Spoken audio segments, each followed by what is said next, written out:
శిక్షను తప్పించిన రక్షకుని ప్రేమ. ఈ మహాజ్ఞానపు సభలో దేవుని యొక్క ప్రేమ ఎలా ఉంది, శిక్షణ మనకి ఎలా తప్పించాడు,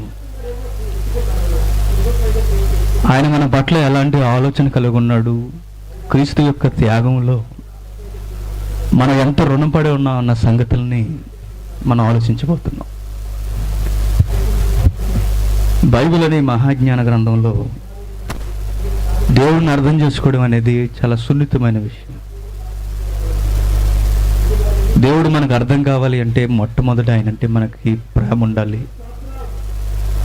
ఆయన గురించి తెలుసుకోవాలన్న ఆతృత ఉండాలి, ఆయన యొక్క ఆలోచనలు ఏంటో మన ఆలోచనలకి తగినవిగా మన జీవితాలు ఆయన అనుకున్నట్టుగా మనం మలుచుకుంటున్నామా లేదన్న భయభక్తులు మనకు ఉన్నప్పుడు బైబిల్ మనకు అర్థమవడం ప్రారంభమవుతుంది. దేవుడు శిక్షణ ఎలా తప్పించాడు, ఆయన ప్రేమ ఎలా మనకు రక్షణను కలిగించింది అన్న సంగతి మనం ఆలోచించడానికి ముందు శిష్యుల యొక్క మనస్తత్వం మనకు తెలియాలి. శిష్యులు ఎవరు? యేసుక్రీస్తు యొక్క 12 మంది శిష్యులు, వారే అపోస్తులు. ఈ అపోస్తుల యొక్క వీరి మనసు, వీరి బైబిల్లో పరిచయం చేసుకుంటున్న విధానం, తమను తాము యేసుక్రీస్తుకి సమాజంలో వారు ఎలా సాక్షులుగా పరిచయం చేసుకున్నారో మనం ఆలోచిస్తున్నప్పుడు, శిష్యులకు అర్థమైనప్పుడు మనకే అర్థమైతే ఆయన రక్షణలో, ఆయన యొక్క త్యాగములో ప్రేమ ఎలా ఉందో మనకి ఈజీగా అర్థమవుతుంది. బైబిల్లో చాలా లెటర్స్ ఉన్నాయి, గ్రంథాలు ఉన్నాయి. వాటన్నిటిలో దేవుడి కొరకు నిలబడిన శిష్యులు వారిని వారు పరిచయం చేసుకుంటున్నప్పుడు చాలా విచిత్రంగా ఉంటుంది. ఆ విచిత్రమైన ద్వారాన్ని ఒకసారి మనం చూడగలిగితే ఫిలిప్పీలకు రాసిన పత్రిక, అపోస్తుడైన పౌలు, ఈ ఫ్యాన్ అప్పిండన్న ఫిలిప్పీలకు రాసిన పత్రిక 1వ అధ్యాయం 1వ వచనం,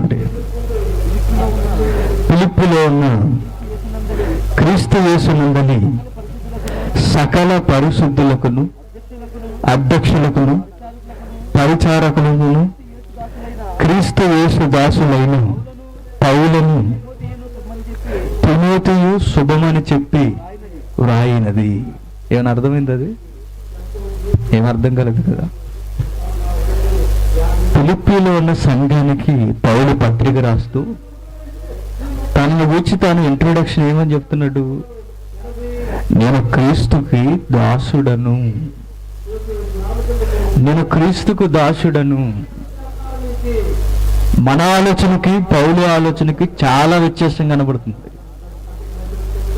నేను అపోస్తుల తర్వాత అపోస్తులంతటి వాడిని, అన్యజనులకి క్రీస్తు వెలుగుని పంచడానికి నేను మాత్రమే ఉన్నాను.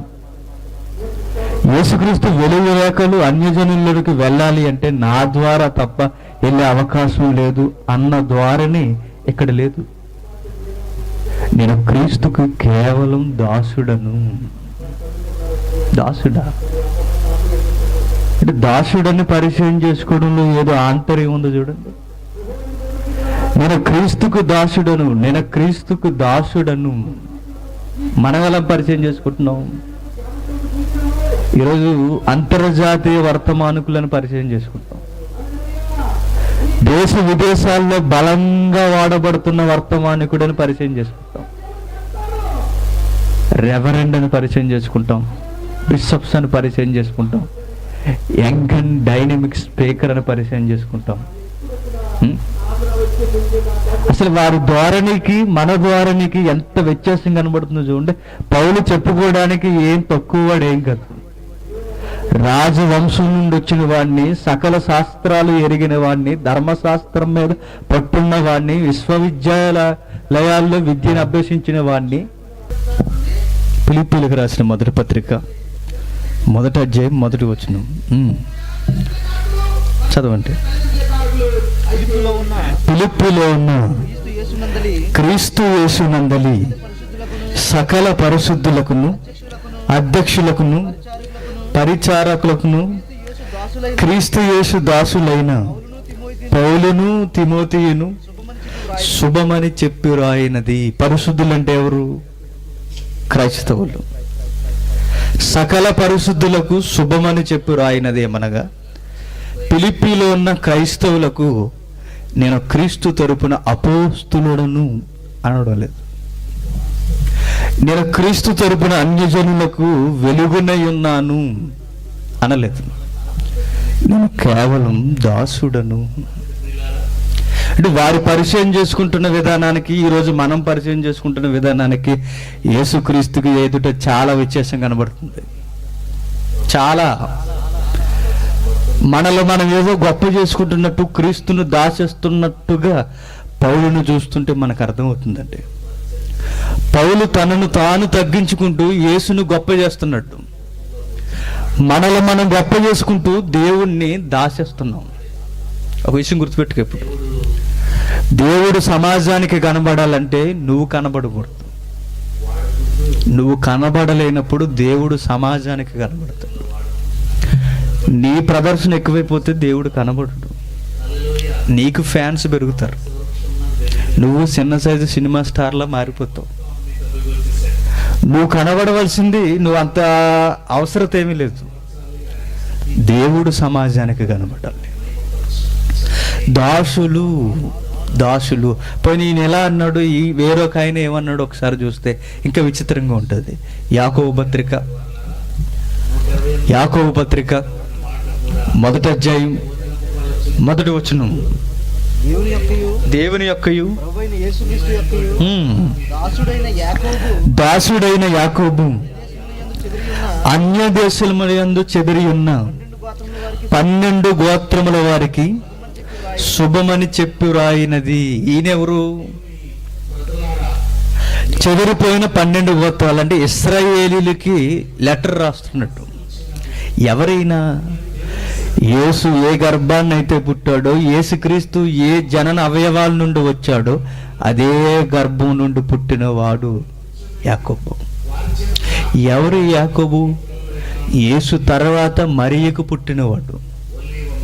అంటే సాక్షాత్తు యేసుక్రీస్తుకి తమ్ముడైన వాడు. నేనెవరో తెలుసా? చెదిరిపోయిన ఇశ్రాయేలీయులారా, ఆయా దేశాల్లో బ్రతుకుతున్న జనాంగమా, ఇశ్రాయేలు జనాంగమా, నేనెవరో తెలుసా? ఇంకా మీకు శుభమని చెప్పడానికి నా ఇంట్రడక్షన్ ఎలా ఉందంటే, యేసు ఏ గర్భాన్ని అయితే పుట్టాడో నేను అదే గర్భాన్ని పుట్టాను. యేసుకు నేను ఏమవుతాను తెలుసా? తమ్ముడిని అవుతాను అని చెప్పుకోవడం లేని తప్పుందా? ఏం లేదండి. కానీ ఎందుకు చెప్పుకోవడం లేదు? ఏదో యేసుకు వారిని బానిసలుగా మారుస్తుంది. అది విషయం. యేసుక్రీస్తు ఎదుట వారు ఎందుకో తమ్మును తాము బానిసలుగా ఎంచుకుంటున్నారు. ఏ విషయంలో బానిసలు? ఏమిచ్చారు వాడికి? వారు ఏ యేసుక్రీస్తులో చూశారు? ఎందుకు తమ్మును తాము బానిసలుగా చేసుకుంటున్నారు? పౌలేం తక్కువవాడు కాదు మనకన్నా, అపోస్తలులు ఏం తక్కువవారు కాదు. యేసుక్రీస్తు తర్వాత మరియకు పుట్టిన యాకోబు ఏం తక్కువవాడే కాదు. అలాంటి ఆయన ఎందుకు తనను తాను తగ్గించుకుంటూ యేసుక్రీస్తుకి దాసున్నని పరిచయం చేసుకుంటున్నాడు? అంటే యేసుక్రీస్తులో వారిని ఏదో పట్టుకుందండి. అదే వారిని దాసులుగా మార్చేసింది. పోనీ ఈయన ఎలా అన్నాడంటే, మరొక ఆయన ఏమంటున్నాడు చూడండి. మరొక పత్రికలో, పేతురు రాసిన 2వ పత్రిక, అపోస్తుడైన పేతురు రాసిన 2వ పత్రిక మొదటి అధ్యాయం మొదటి వచనం, యేసుక్రీస్తు దాసుడును అపోస్తుడైన సీమోను పేతురు. ఈయనేమంటున్నాడు? నేను కూడా యేసుక్రీస్తుకు దాసుడిని అపోస్తుడు కన్నా ముందు. అపోస్తుడు అంటే పంపబడినవాడు. యేసుక్రీస్తు ద్వారా నేను ఎలా పంపబడ్డానో తెలుసా? దాసునిగా. నేను యేసుక్రీస్తుకు దాసుడును. పరలోక రాజ్యపు తాళపు చెవులు అందుకున్న వాడిని నేనే. యాకోబు కన్నా, యోహాను కన్నా, శిష్యులందరికన్నా పరలోక రాజ్యపు జ్ఞానం అనే తాళపు చెవులు నాకు మాత్రమే ఇచ్చాడు అని బిల్డప్ ఏమి ఇవ్వడం లేదు. ఎవరు? పేతురు గారు. కొంచెం బాగా వినండి లోతైన సంగతులు. పేతురు గారి యొక్క పరిచయం కూడా తాను గొప్పవాడిని అన్నట్టు చెప్పట్లేదు. నా ప్రసంగానికి 3000 మంది మారిపోయారు. దేశ విదేశాల నుండి వచ్చిన ప్రతి ఒక్కరూ క్రీస్తు నామంలోకి అడుగులు వేయడానికి గల కారకుడు, ప్రారంభికుడు ఎవరో తెలుసా? ఐ యామ్ పీటర్ అనలేదు, చెప్పడం లేదు. అసలు వారిని వారు గొప్ప చేసుకోవడం లేదు. ఎందుకండి అంటే ఏదో వారిని క్రీస్తులో బలమైన గొలుసులు పట్టుకుంటున్నాయి. అదేనండి వారిని దాసులుగా మార్చేసింది. ఒక విషయం చెప్పనా, వారు చాలా గొప్పవారు. భూమి మీద ఉండగానే పరలోకపు పౌరుషత్వాన్ని సాధించిన వారు ఎవరు? అపోస్తులు. మనం చచ్చిపోయేంత వరకు మనకు పరలోకం వస్తుందో లేదో మనకే తెలియదు, కానీ వారు బ్రతుకుండగానే వారికి తెలుసు పక్కా పరలోకం వస్తుంది. భూమి మీద ఆయా ప్రాంతాలలో మట్టి మార్గాల్లో నడుస్తున్న వారికి పరలోకం గ్యారంటీ అన్న సంగతి వారికి తెలుసు. అయినను మేము పరలోకపు పౌరులు అని చెప్పుకోవడం లేదు. మేము క్రీస్తుకి దాసులం. దాసుడు అన్న పదానికి మరొక పదం బానిస. బానిసలా అంటే బానిసలుగా తమ్మును తాము ఎందుకు పరిచయం చేసుకుంటున్నాడు మనకు అర్థం కావాలంటే, అసలు బానిసర్కం గురించి బైబిల్లో ఏం మూలాలు ఉన్నాయో మనకు తెలిస్తే ఈ శిక్షణ ఎలా తప్పించాడో, ప్రేమ ఎలా మన జీవితాల్లోకి వచ్చిందో బైబిల్లో లోతైన కొలమానం మనకు అర్థమవుతుంది. చూద్దాం ఒకసారి. ద్వితీయోపదేశకాండం 15వ అధ్యాయం. మోసే గారు రాసిన ద్వితీయోపదేశకాండం 15వ అధ్యాయం 12వ వచనం నుండి,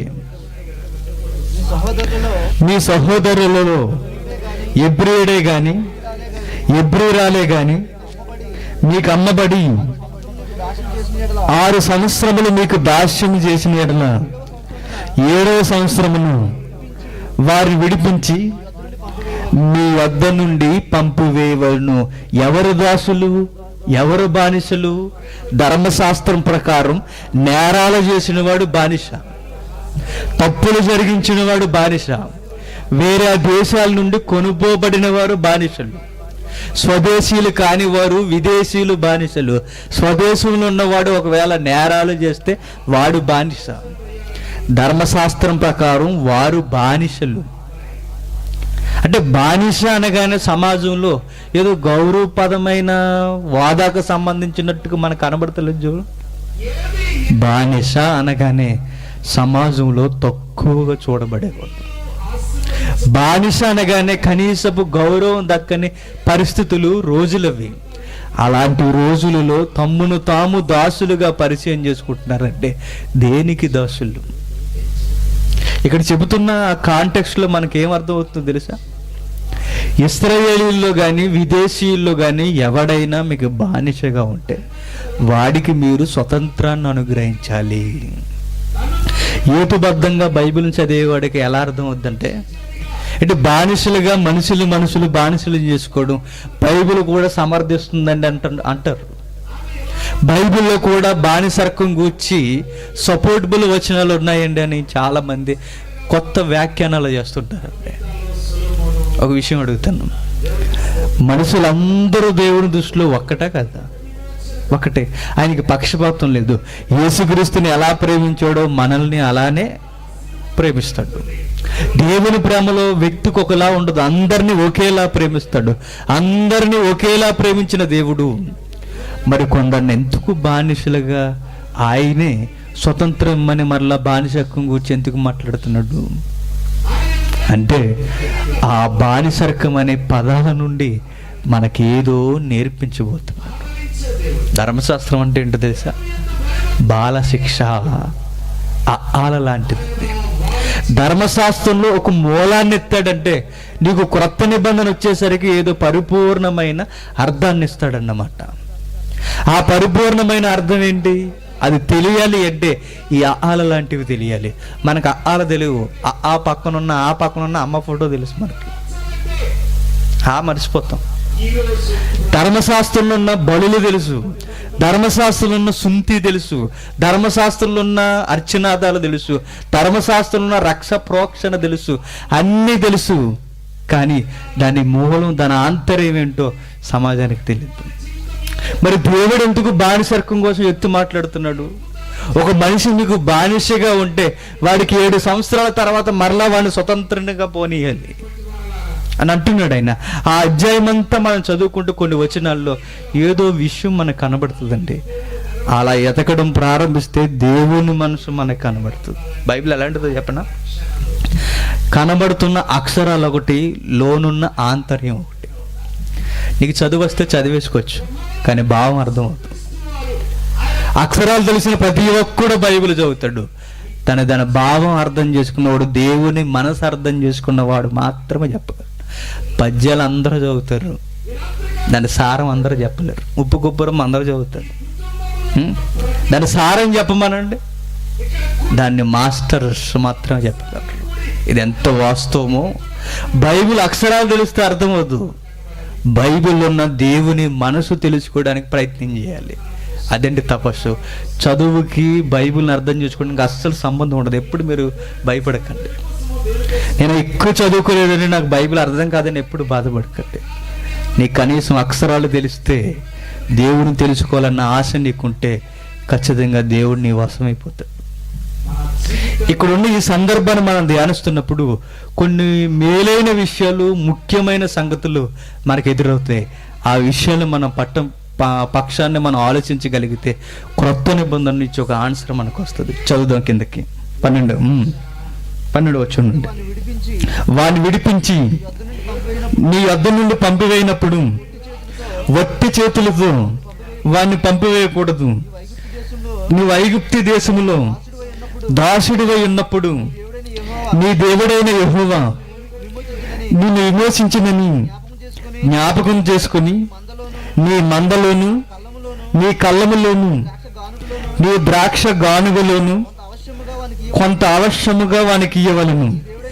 నీ దేవుడైన యెహోవా నిన్ను ఆశీర్వదించి నీకు అనుగ్రహించిన దానిలో కొంత వానికి ఇయ్యవలను.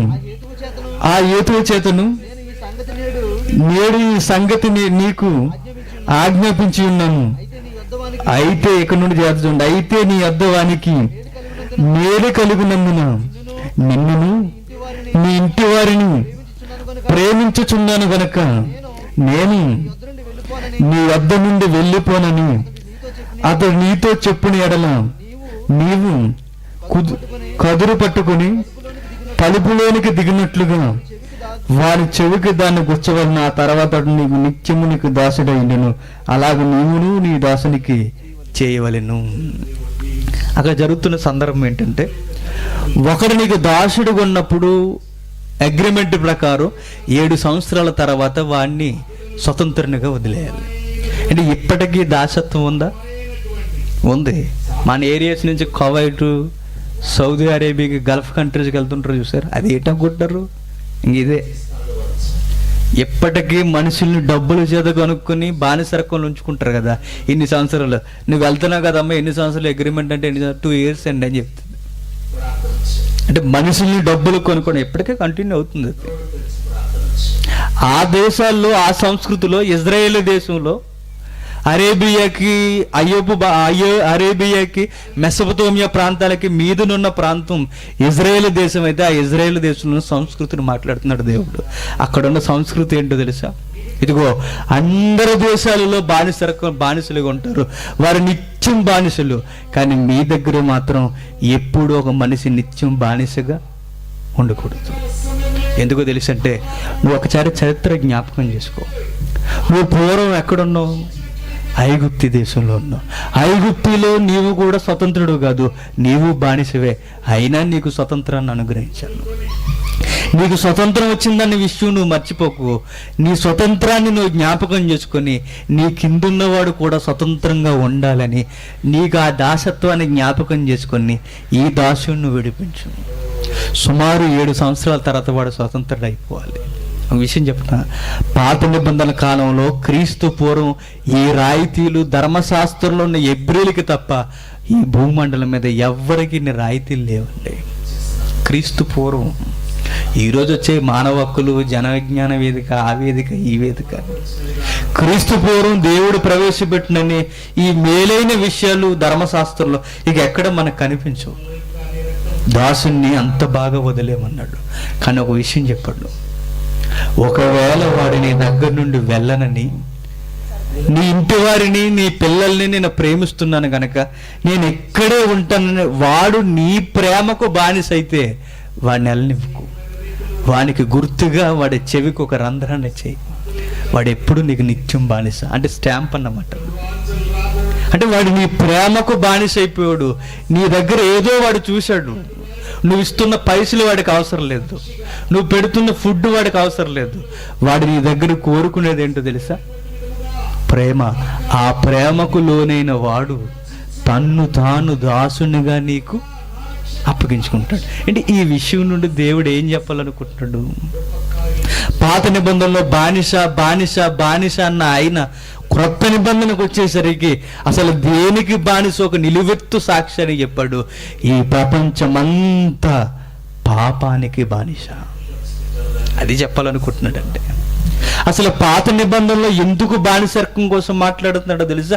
కొత్త నిబంధనకు వచ్చేసరికి అసలు నిజమైన బానిసత్వం దాసత్వం అంటే నీకు తెలియాలి అంటే పాత నిబంధనలో ఆ దాసత్వాన్ని మూలాలు మాట్లాడాలి దేవుడు.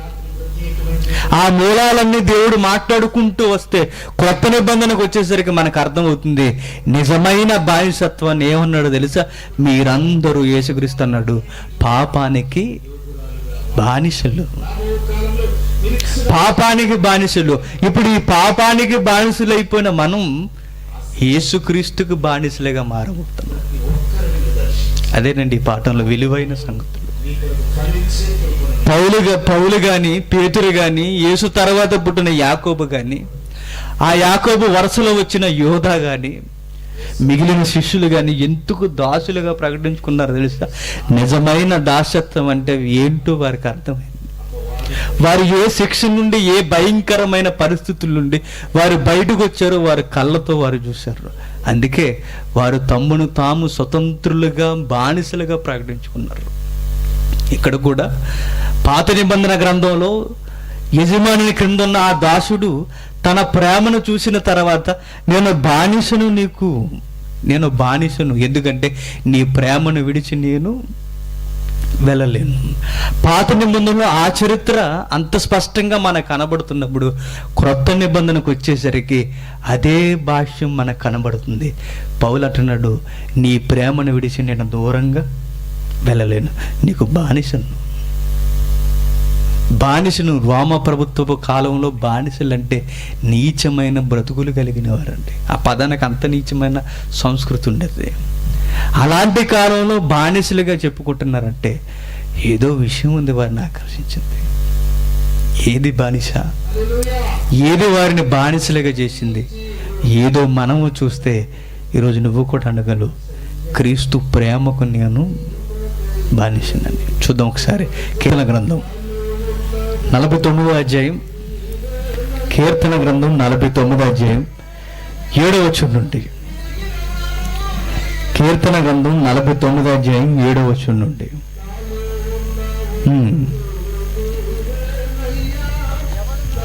ఎవడును ఏ విధము చేతనైనను తమ సహోదరుణ్ణి విమోచింపలేడు.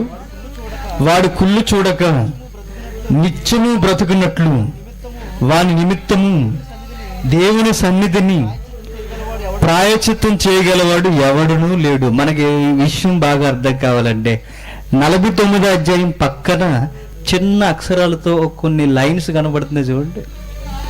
ప్రధాన గాయకునికి కొరాహు కుమారులు గీతము. ప్రధాన గాయకుడు ఎవరు? దేవుని దేవాలయంలో అనగా సొలొమోను కట్టిన దేవాలయంలో యెహోవా మందస్సు ముందు పనిచేస్తున్న యాజకులతో పాటు గాయకులు.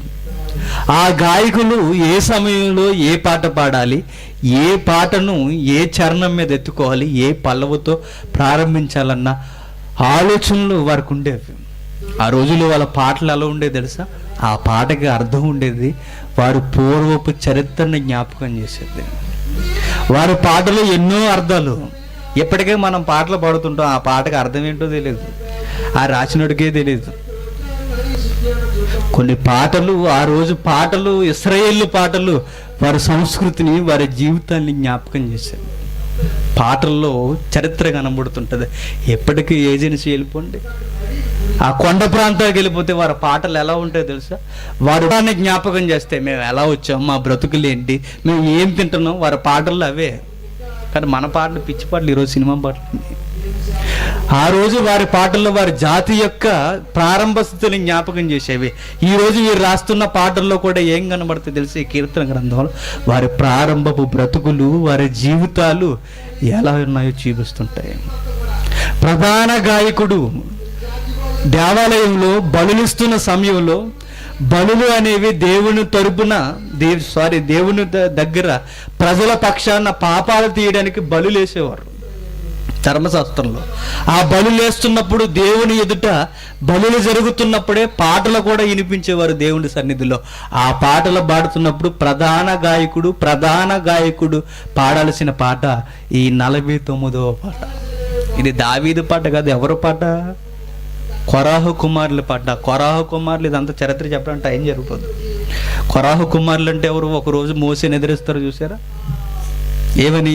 నువ్వే నా నాయకుడివి, మేము నాయకులం కదా, మేము చెప్పలేము ప్రసంగాలు, మేము తిరగేయలేము చరిత్రని అని చెప్పి మోసేకి వ్యతిరేకంగా మరొక జనాంగాన్ని 250 మందితో ఒక సరికొత్త ఉద్యమాన్ని లేపుతాడు వాడు కొరాహు. ఆ తర్వాత భూమి నేల తెరవబడడం, మృంగేయడం అంతా జరిగిపోద్ది.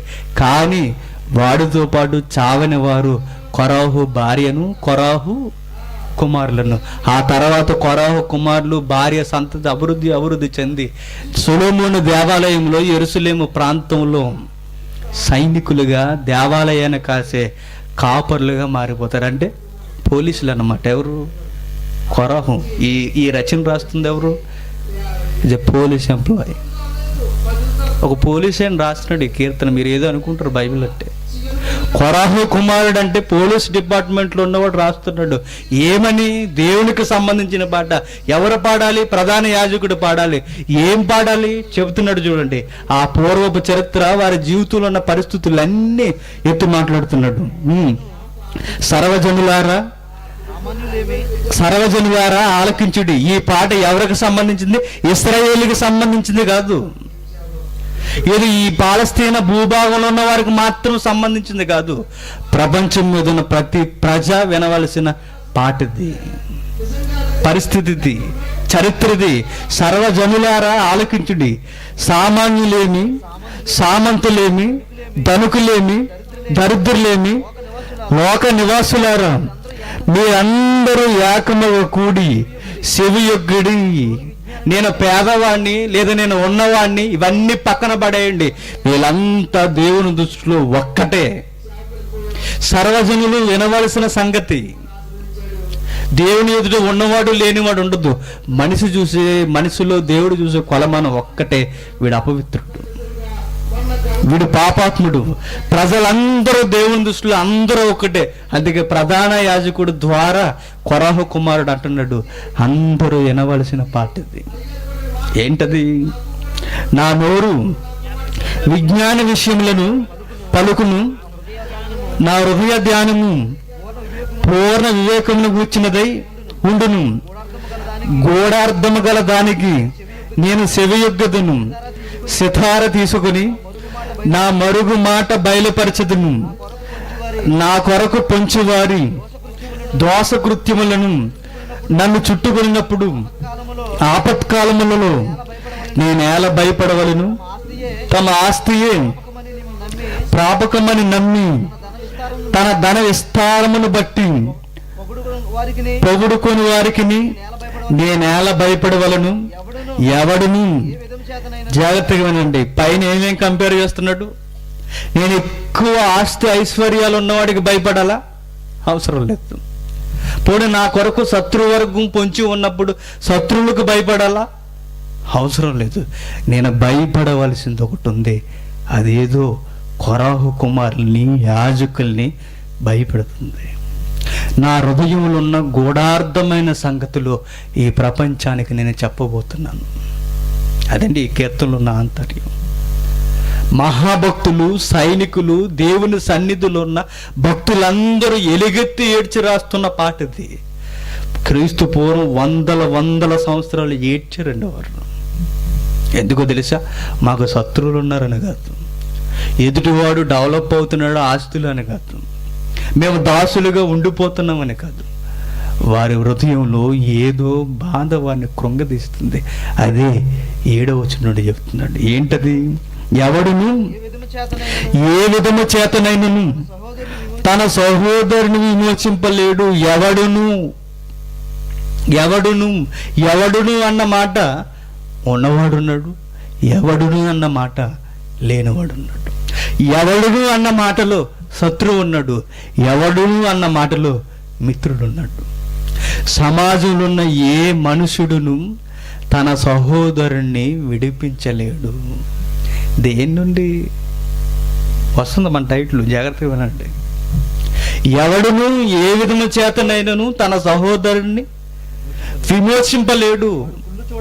వాడు కుళ్ళు చూడక నిత్యము బ్రతుకున్నట్లు వాని నిమిత్తము దేవుని సన్నిధిని ప్రాయశ్చిత్తం చేయగలవాడు ఎవడునూ లేడు. ఎవడును తన సహోదరుణ్ణి కుళ్ళు చూడకుండా విమోచింపలేడు. కుళ్ళు అంటే ఏంటో తెలుసా? నరకం, శిక్ష, నాశనం.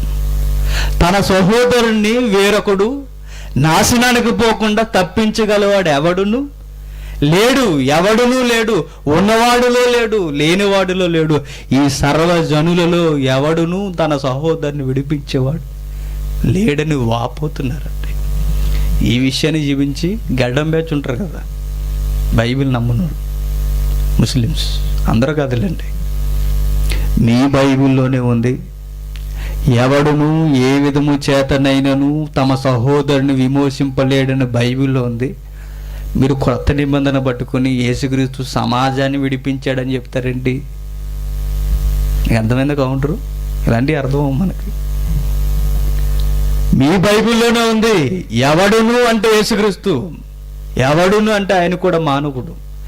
ఎవడును ఏ విధము చేతనైనను సహోదరుణ్ణి విమోచింపలేడని బైబిల్ చెబుతున్నప్పుడు ప్రపంచాన్ని విమోచించడానికి యేసుక్రీస్తు వచ్చాడని మీరు ఎలా చెబుతారు? అంటే మీ బైబిల్ 2 మాటలు మాట్లాడుతుందా?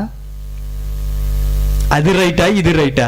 అది రైట్ అన్నావంటే ఇది తప్ప, ఇది రైట్ అన్నావంటే అది తప్ప, 2 తప్ప అంటే మొత్తం బైబిల్ ఉన్న దేవుడే తప్ప. చూసారు ఎలా ఎర్రకాటంలో పడుతున్నాం? వాడేదో అన్నాడని కాదు, కానీ ఇక్కడ మాత్రం మంచి సందర్భం ఉందండి. ప్రపంచమంతా ఎలుగెత్తి ఏడుస్తుంది. యాజకులందరూ గొంతెత్తరుస్తున్నారు. ప్రధాన యాజకులు గేయాన్ని వినిపిస్తున్నారు. ఎవడును ఏ విధము చేతనైనను తన సహోదరుల్ని విమోచింపలేడు. 100 సంవత్సరాలు వాడుతున్నారు ఈ పాట. 100 సంవత్సరాలు. ఏ విధము చేతను నరకం నుండి తప్పించేవాడు ఎవడునూ లేడు అని చెబితే ఏమంటున్నాడు 9వ వచనంలో? వారి ప్రాణ విమోచన ధనము బహు గొప్పది, అది ఎన్నటికి తీరక అట్లుండవలసినదే. ఆన్సర్ వచ్చింది మనకి. ఎవడును ఏ విధము చేతనైనను తన సహోదరుని విమోచింపలేడు.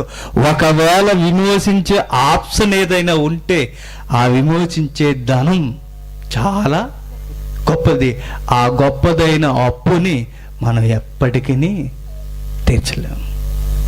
ఇదేనండి అపోస్తులని బానిసలుగా చేసింది. ఆది సంఘం అపోస్తులందరూ తమ్మును తాము బానిసలుగా ఎంచుకోవడానికి గల కారణం ఏంటో తెలుసా? యేసుక్రీస్తులో ఇంత లోతైన కోణాన్ని వారు చూశారు. ప్రపంచమంతా మేధావి వర్గం అంతా గొగ్గోలు పెడుతుంది. మనల్ని నరకానికి పోనీయకుండా, దేవుని కోపానికి గురి కాకుండా మనల్ని తప్పించేవాడు ఎవడున్నాను ఆశ్చర్యపడుతున్నప్పుడు ఎవడునూ వారికి కనబడడం లేదు. కానీ ఒకవేళ ఆ విమోచించే పద్ధతి ఉంటే దానికి మనం రుణస్తులం, దాన్ని ఎప్పటికీ తీర్చలేము. ఇక్కడ ఒక లాజిక్ చెప్పనా? ఎవడునూ విమోచించలేడు, ఎవడునూ లేడు అన్న మాట ఎప్పటి వరకు వర్తిస్తుందో తెలుసా? ఆ తరానికి మాత్రమే. లేడు అన్నాడు కానీ ఇంకెప్పటికీ ఎవడో రాడని ఉంది. ఇక్కడ ఉందా? లేదు. భవిష్యత్తులో ఇంకెవడు రాడు ప్రపంచాన్ని విమోచించడానికి అని లేదక్కడ. ఈ తరంలో సర్వలోకాన్ని చూస్తున్నప్పుడు ఈ మానవాళికి విమోచించడానికి ఎవడునూ లేడు. ఇశ్రాయేల్లో చూసాం లేడు, ప్రపంచాన్ని చూసాం లేడు, ఏ దేశంలో చూసినా ఎవడునూ విమోచించేవాడు లేడు. ఒకవేళ విమోచించే పద్ధతి ఏదైనా ఉంటే దాన్ని మనం తీర్చలేం. లేడన్నాడు తప్ప భవిష్యత్తులో ఇంకెప్పటికీ ఎవడు రాడనలేదు. ఎందుగా వచ్చింది ఎవరు? ఆ వచ్చింది ఎవరు? ఇంత భయంకరమైన శిక్ష నుండి మనం విడిపించేది ఎవరు? ఏంటో తెలుసా శిక్ష? దేవుని యొక్క చట్ట ప్రకారం ఎవడైనా చనిపోయాడు అనుకోండి, ఎవడైనా చావాలనుకోండి, దానికి కారణం ఏంటో తెలుసా? పాపం. ఆ పాపం చేసిన వాడు ఖచ్చితంగా శిక్ష అనుభవించాలి. ఆ శిక్ష అనుభవించాలి అంటే దేవుని సన్నిధికి వచ్చి పాపాన్ని కడుక్కోవడానికి ముందు ఆ శిక్షను వేరొకరి మీదకి మళ్ళించాలి. అందుకే పాత నిబంధనలో బలులు వేస్తుంటారు చూసారు. బలులు ఎందుకు వేశారు? దేవునికి నాన్ వెజ్ ఇష్టమనా? తోటకూర తిన్నానా? కాదే. ఆయనకి బలులు ఎందుకండి? ఆయనకి మాంసం ఎందుకు? ఎప్పుడైనా ఆలోచించారా? ఉంది కాబట్టి అలా చదివేసుకుంటాం అంతే. ఆయనకి బలులు ఎందుకు? ఆయన ఎందుకు పశువులను బలేయమన్నాడు పాత నిబంధనలో? ఎందుకో తెలుసా? తెలిస్తే చాలా విచిత్రంగా ఉంటుందండి. దేవునికి చాలా కోపం. ఎవడైనా పాపం చేశాడంటే చంపేయగలనంత కోపం ఆయనకి. ఆ పాపం కోపం ఉన్నప్పుడు ప్రేమ కూడా ఉంది. మానవులంటే ఆయనకి చాలా ఇష్టం. ఓ పక్క కుమారుని దూరం చేసుకోలేడు, మరో పక్క ఆయన న్యాయం శిక్ష విధించకుండా ఉండలేదు. ఇటు శిక్ష విధించాలా, కుమారుని రక్షించాలా? ఈ రెండిటి మధ్య దేవుడు నలిగిపోతున్నప్పుడు తన హృదయంలో ఉన్న సీక్రెట్ని తానే చెప్పేసుకున్నట్టు. దేవుడు చాలా మంచోడండి, చాలా ప్రేమమయుడు. తన కుమారుని దూరం చేసుకోలేక తన శిక్షని, తనను విధించవలసిన ఆ న్యాయబద్ధమైన కొలమానాన్ని కూడా జరిగించడానికి, కుమారుని కాపాడడానికి ఏం చేసేవాడో తెలుసా? రే, ఎవడైనా పాపం చేస్తే వాడి పక్షాన్న జంతువుని బలియండి. జంతువుని ఎందుకు బలేయమనేవాడు? దేవుని సన్నిధి, దేవుని ఆవరణలోనికి జంతువుని తీసుకొచ్చినప్పుడు జంతువుని ఒకేసారి నరికేసరికి దాని ప్రాణం విలవిల్లాడుతూ కొట్టుకుంటూ చచ్చిపోతుందండి. దేవుడు ఆ త్యాగాన్ని చూసేవాడు, ఈ పక్క వీడి పాపాన్ని చూసేవాడు. దీన్ని చూస్తే తనను తాను తగ్గించుకునే పరిస్థితి, వాడిని చూస్తే కోపం. ఆ రెండిటి మధ్య వాడిని అట్టిపెట్టి మధ్యలో దీన్ని పెట్టి దీన్ని చూసి వాడిని పొమ్మని ఎవడరే పోరా. చూసారు, తన సీక్రెట్ తనే చెప్పేశాడంటే. అదే గనక అక్కడ లేకపోతే ఇశ్రాయేల్లో ఒక్కడు బ్రతకడు. జంతువులన్నిటినీ ఎందుకు పెట్టాడంటే, బలులు ఎందుకు వేయమన్నాడంటే ఆయన ఏదో ఆరగించడానికి కాదు, మనల్ని బ్రతికించడానికి. అనేకమైన జంతువులు చనిపోయేవాడిని క్రీస్తు పూర్వం. పాపం చేయడం, జంతువుని బలేయడం, పాపం చేయడం, జంతువులు మీరు ఎప్పుడైనా చూడండి, మేకల్ని కోళ్ళని చంపుతున్నప్పుడు ఇంక తినవు నువ్వు. ఇంకా నీకు మనసు ఉండే, మనసు లేకపోతే తినేస్తావు అనుకో. దాన్ని చంపుతున్నప్పుడు ఎప్పుడైనా చూడు, తినాలనిపించిందండి, అది విలవిల ఆడిపోతుంటుంది. మేకను నరికినప్పుడు చూడండి, అప్పుడప్పుడు దేవుళ్ళ పేరు నరుగుతుంటారు. ఆ నరుగుతున్నప్పుడు ఎందుకురా ఇంత దారుణంగా చంపేస్తున్నారు అనిపిస్తుంది, తినాలనిపించిందండి. దేవుడు కూడా అలానే కూలైపోయేవాడు. తన పిల్లల్ని చంపేయాలన్నంత కోపం ఉన్నప్పుడు, జంతువు బలవుతున్నప్పుడు ఆ జంతువును చూసి పీస్ఫుల్గా మారిపోయేవాడు. క్షమించేసి నా సన్నిధి నుండి వాడిని పొమ్మను. పోయినోడు పోయినట్టుగా ఉండక మరలా పాపం చేసి మరలా జంతువుని తెచ్చేవాడు. నరికేడు వెళ్ళిపోవడం, నరికేడు, నరికేడు వెళ్ళిపోవడం, నరికేడు, నరికేడు వెళ్ళిపోవడం, నరికేడు. పాపం చేయడం మానలేదు, కానీ జంతువులు మాత్రం చంపడం నేర్చుకున్నారండి. చివరికి ఎవరైతే పాపాలను తీయాలో, ఎవరైతే రక్షించాలో, ఇప్పుడు యాజకులు కూడా పాపం చేస్తున్నారు. ఇంకెవడ రక్షించేది? ఇక ప్రపంచానికి అర్థమైంది, మనం విమోచించేవాడు, శాశ్వతంగా మన నిత్య జీవంలోకి నడిపించేవాడు ఎవడును లేడు, ఇంక్లూడింగ్ యాజకులు కూడా. అదే ఆ గేయం. ఆ పాఠంలో ఉన్న భావం ఏంటో తెలుసా? అదేనండి, ఎవడునూ లేడు. యాజకుడు అపవిత్రుడు, యాజకుని దగ్గరకు వస్తున్న మనుషుడు అపవిత్రుడు, సమాజం అంతా అపవిత్రం, సమాజం అంతా పాపం. ఇక సమాజాన్ని తను తాను కాపాడుకునే పరిస్థితుల్లో ఎవడునూ లేడు, ఎవడునూ లేడు. ఇలాంటి పరిస్థితుల్లో జంతువులు కాపాడుతున్నాయి అంటే జంతువులు చస్తున్నాయి. ఇక ఎన్ని జంతువులు చావాలి? ఎన్ని జంతువులు చావాలి, వీటన్నిటికీ ఫుల్ స్టాప్ పెట్టడానికే యేసుక్రీస్తు భూమి మీదకి వచ్చాడు. ఆయన వస్తూ ఇక్కడున్న ఈ ప్రశ్నకు ఒక బలమైన సమాధానం చెప్పాడు. అది మీరు చాలాసార్లు చదువుకుంటారు. ఈరోజు చదవండి, ఆ మాట చాలా బరువుగా ఉంటుందండి. మార్కు సువార్త 10వ అధ్యాయం, మార్కు సువార్త 10వ అధ్యాయం 45వ వచనం. మనుష్య కుమారుడు పరిచారం చేయించుకున్నటకు రాలేదు కానీ పరిచారం చేయుటకును అనేకులకు ప్రతిగా విమోచన క్రయధనముగా తన ప్రాణము ఇచ్చుటకును వచ్చెను. తన ప్రాణమును క్రయధనముగా ఇచ్చేటానికి వచ్చాడు. విమోచన క్రయధనం. దేనికి విమోచన క్రయధనం? దేవుని కోపం నుండి, దేవుని శిక్ష నుండి మనిషిని విమోచించడానికి యేసుక్రీస్తే ప్రాణాన్ని క్రయధనంగా పెట్టేశాడండి. అంటే మనిషిని శిక్ష నుండి తప్పించడానికి దేన్ని పెట్టుబడిగా పెట్టాడు చెప్పండి? తన ప్రాణాన్ని పెట్టాడు. అందుకంటున్నాడు, ఒకవేళ మనం విమోచించే క్రయధనం ఏదైనా ఉంది అంటే దాన్ని మనం ఎప్పటికీ వెల చెల్లించలేము, ఎప్పటికీ చెల్లించలేము. ఇప్పుడు యేసుక్రీస్తు ప్రాణానికి విలువను, ఆయన ప్రాణానికి విలువని కట్టే మనుషుడు ఎవడు చెప్పండి? తీర్చగలవా అప్పుని? తీర్చగలవా చెప్పు? దేవుని కోపం నుండి నీ నరకానికి జారిపోతున్నప్పుడు మధ్యకి ఒక గొర్రె పిల్లల, ఒక పశువుల ఆయన వచ్చి దేవుని తరపున, దేవుని యొక్క ఆలోచన తరపున నీ పక్షాన దేవుని ముంగిట బలైపోయాడు. తన ప్రాణాన్నే నిన్ను విడిపించడానికి ధనంగా ఇచ్చేశాడు. ఆ ధనానికి నువ్వు బానిసవు, ఆ ధనానికి నువ్వు దాసుడవు. ఆ అప్పును చెల్లించగలవా? ఎవడికో అప్పులు ఉన్నవని ఎవడానికి వెళ్తుంటారండి ఎక్కడికో. మీకు తెలుసు, ఫలానా దేవునికి మేము అప్పు ఉండిపోయామంటే ఏంటంటే బొచ్చు పేలెట్టేసింది, సుండ్రు పెట్టేసింది. అది అప్పు ఇవ్వడానికంట. ఆయనకు అప్పు ఉండిపోయారంటే ఎప్పుడో ఏదో అప్పు అంటే ఇదండ, ఇది ముడుకులే చెబుతుంటారండి. దేవునికి నువ్వు అప్పు ఎక్కడున్నావు తెలుసా? నీ పాపానికి వేల చెల్లించాలి. నువ్వు ఆ అప్పు తీర్చాలంటే నువ్వు చావాలి. నువ్వు చావడానికి బదులు ఎవరు చనిపోయారు తెలుసా? యేసుక్రీస్తు చనిపోయాడు. ఆయన చావకపోతే నువ్వు బ్రతకవు. నువ్వు బ్రతకాలి అంటే ఆయన చావాలి. నువ్వు కుళ్ళు చూడకుండా ఉండాలి అంటే యేసుక్రీస్తు తన ప్రాణాన్ని దేవుని తరపున, దేవుని పక్షాన, నీ పక్షాన దేవుని ఎదుట ఏం చేయగలదో తెలుసా? ప్రాణాన్నే ధనంగా పెట్టేళ్ళండి. ఎంత విచిత్రం అండి! మీకు బాగా అర్థం కలిగిన ఒక విషయం చెప్తాను. ఆడపిల్లలను కానీ మగపిల్లలను కానీ మనం పెంచుకున్నప్పుడు వారు పెరిగి పెద్ద అయిన తర్వాత ఒక భయంకరమైన రోగం వచ్చింది, వీడు చనిపోతాడు అని అనుకోండి. ఇంకా చనిపోతాడండి, వీడికి గుండె మార్పిడి జరగకపోతే వీడు బ్రతకడు అన్న పరిస్థితుల్లో ఊరంతా తిరిగినా, ప్రపంచం అంతా తిరిగినా ఆ గుండెని మార్చేవాడు ఎవ్వడూ లేనప్పుడు, చివరికి నా గుండె ఇవ్వండి అని నువ్వు అడిగిన నీది పనిచేది అన్నప్పుడు, ఎవడో ముక్కు ముఖం తెలియనివాడు నా గుండె తీసి పెట్టండి అని వాడు చచ్చిపోయి మన పిల్లలు బ్రతికించాడు అనుకోండి, వాడిని మర్చిపోతావా? లైఫ్లో మర్చిపో.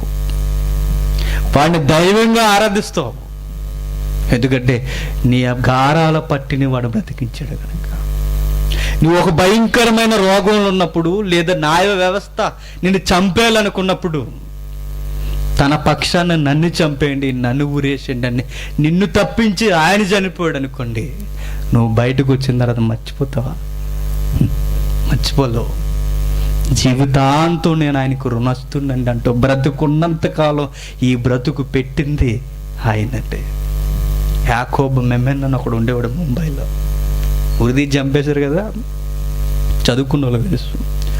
అప్పట్లో ముంబై బాంబు పేలులు జరిగినప్పుడు వీడు ఒక హీరో ఉంటాడు, సంజయ్ దత్. వీళ్ళిద్దరూ వారికి పాకిస్తాన్ వారికి సపోర్ట్ చేశారనేసి వీడిని తీసుకెళ్ళి ఎప్పుడో 25-30 సంవత్సరాల వయసు అప్పు పడేశారు. 60 ఏళ్ళ వయసు వచ్చేంత వరకు జైల్లోనే మగ్గిపోయాడు. ఆ సమయంలో తన గర్భాన పుట్టిన కూతురు కూడా పెళ్ళేసి వయసుకు వచ్చేసింది.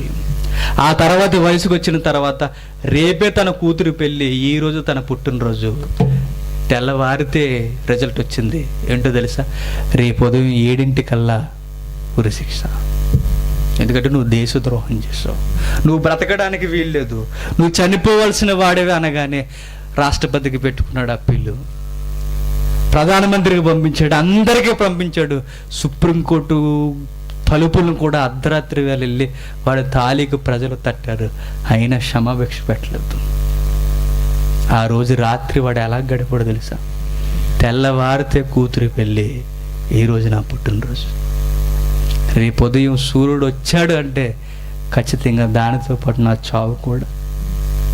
ఏడ్చేసాడండి, అంత భయంకరమైన కరుడు కట్టినవాడు కూడా ఆ రాత్రి అంతా ఏడ్చి ఏడ్చి ఉదయం చనిపోయాడు. అలాంటి టైంలో యాకోబు మెమన్ దగ్గరికి వెళ్ళి సుప్రీంకోర్టు పక్షాన నిలబడి యాకోబు మెమన్ వదిలేసి నన్ను చంపేయండి అని అతను బయటకు తోసి ఇతను చనిపోయాడు అనుకోండి, బయటకు వచ్చిన యాకోబు మర్చిపోతాడా? మర్చిపోడు. తన కూతురు మర్చిపోదు, తన కుటుంబం మర్చిపోదు. అతను పట్టిన భిక్షండి ఎప్పటికీ మేము బ్రతుకుతున్నాం అంటాడు. ఇది ఎంత వాస్తవమో! యూనివర్సల్ జడ్జి అయిన దేవుని ఎదుట నువ్వు చావాల్సిన వాడివి, నువ్వు నేను. దేవుని దృష్టిలో అందరూ చావాల్సిన వాళ్ళు, కుళ్ళు చూడవలసిన వారు, నరకానికి జారిపోవలసిన వారు, నరకంలోనికి అర్హులం. అలాంటి మనల్ని రక్షించడానికి యేసుక్రీస్తు మధ్యకొచ్చి నిలబడిపోయాడండి. తండ్రి, వారి పక్షాన నేను జరిపోతాను తండ్రి, నన్ను చంపే. వారి ప్రాణాలు విమోచించడానికి నా ప్రాణాన్ని ధనంగా నీ ఎదురు పెడుతున్నాను. మనందరి పాపాలు దేవుడు చూశాడు, చంపేలన్నంత కోపం. కానీ యేసుక్రీస్తుని చూసి ఏమైపోయాడో తెలుసా? మారిపోయాడండి దేవుడు. తన కుమారుడి త్యాగాన్ని చూసి మనం చూస్తే చంపేయాలని యేసుక్రీస్తుని చూస్తే సమాజాన్ని క్షమించి వదిలేశాడు. ఆ ఎగ్జాంపుల్లో కూడా మనకు బైబిల్ ఉపమానాల్లో మనకు కనబడుతుంటుంది. తండ్రి, ఎందుకు తండ్రి కోపపడుతున్నా? 3 ఏళ్ల నుండి చూస్తున్నాను నా నీ మొక్కని, నరికేస్తానన్నాడు. తండ్రి, ఇవన్నీ రాగు, నారిపోస్తాను, తర్వాత వదిలేద్దు, నీ ఇష్టం. ఆ రోజు ఆ వృక్షాన్ని బ్రతకడానికి మధ్యన ఎవరున్నారు? యేసుక్రీస్తు. యజమానుడు ఎవరు? తండ్రి. ఆ వృక్షం ఎవరు? నువ్వే.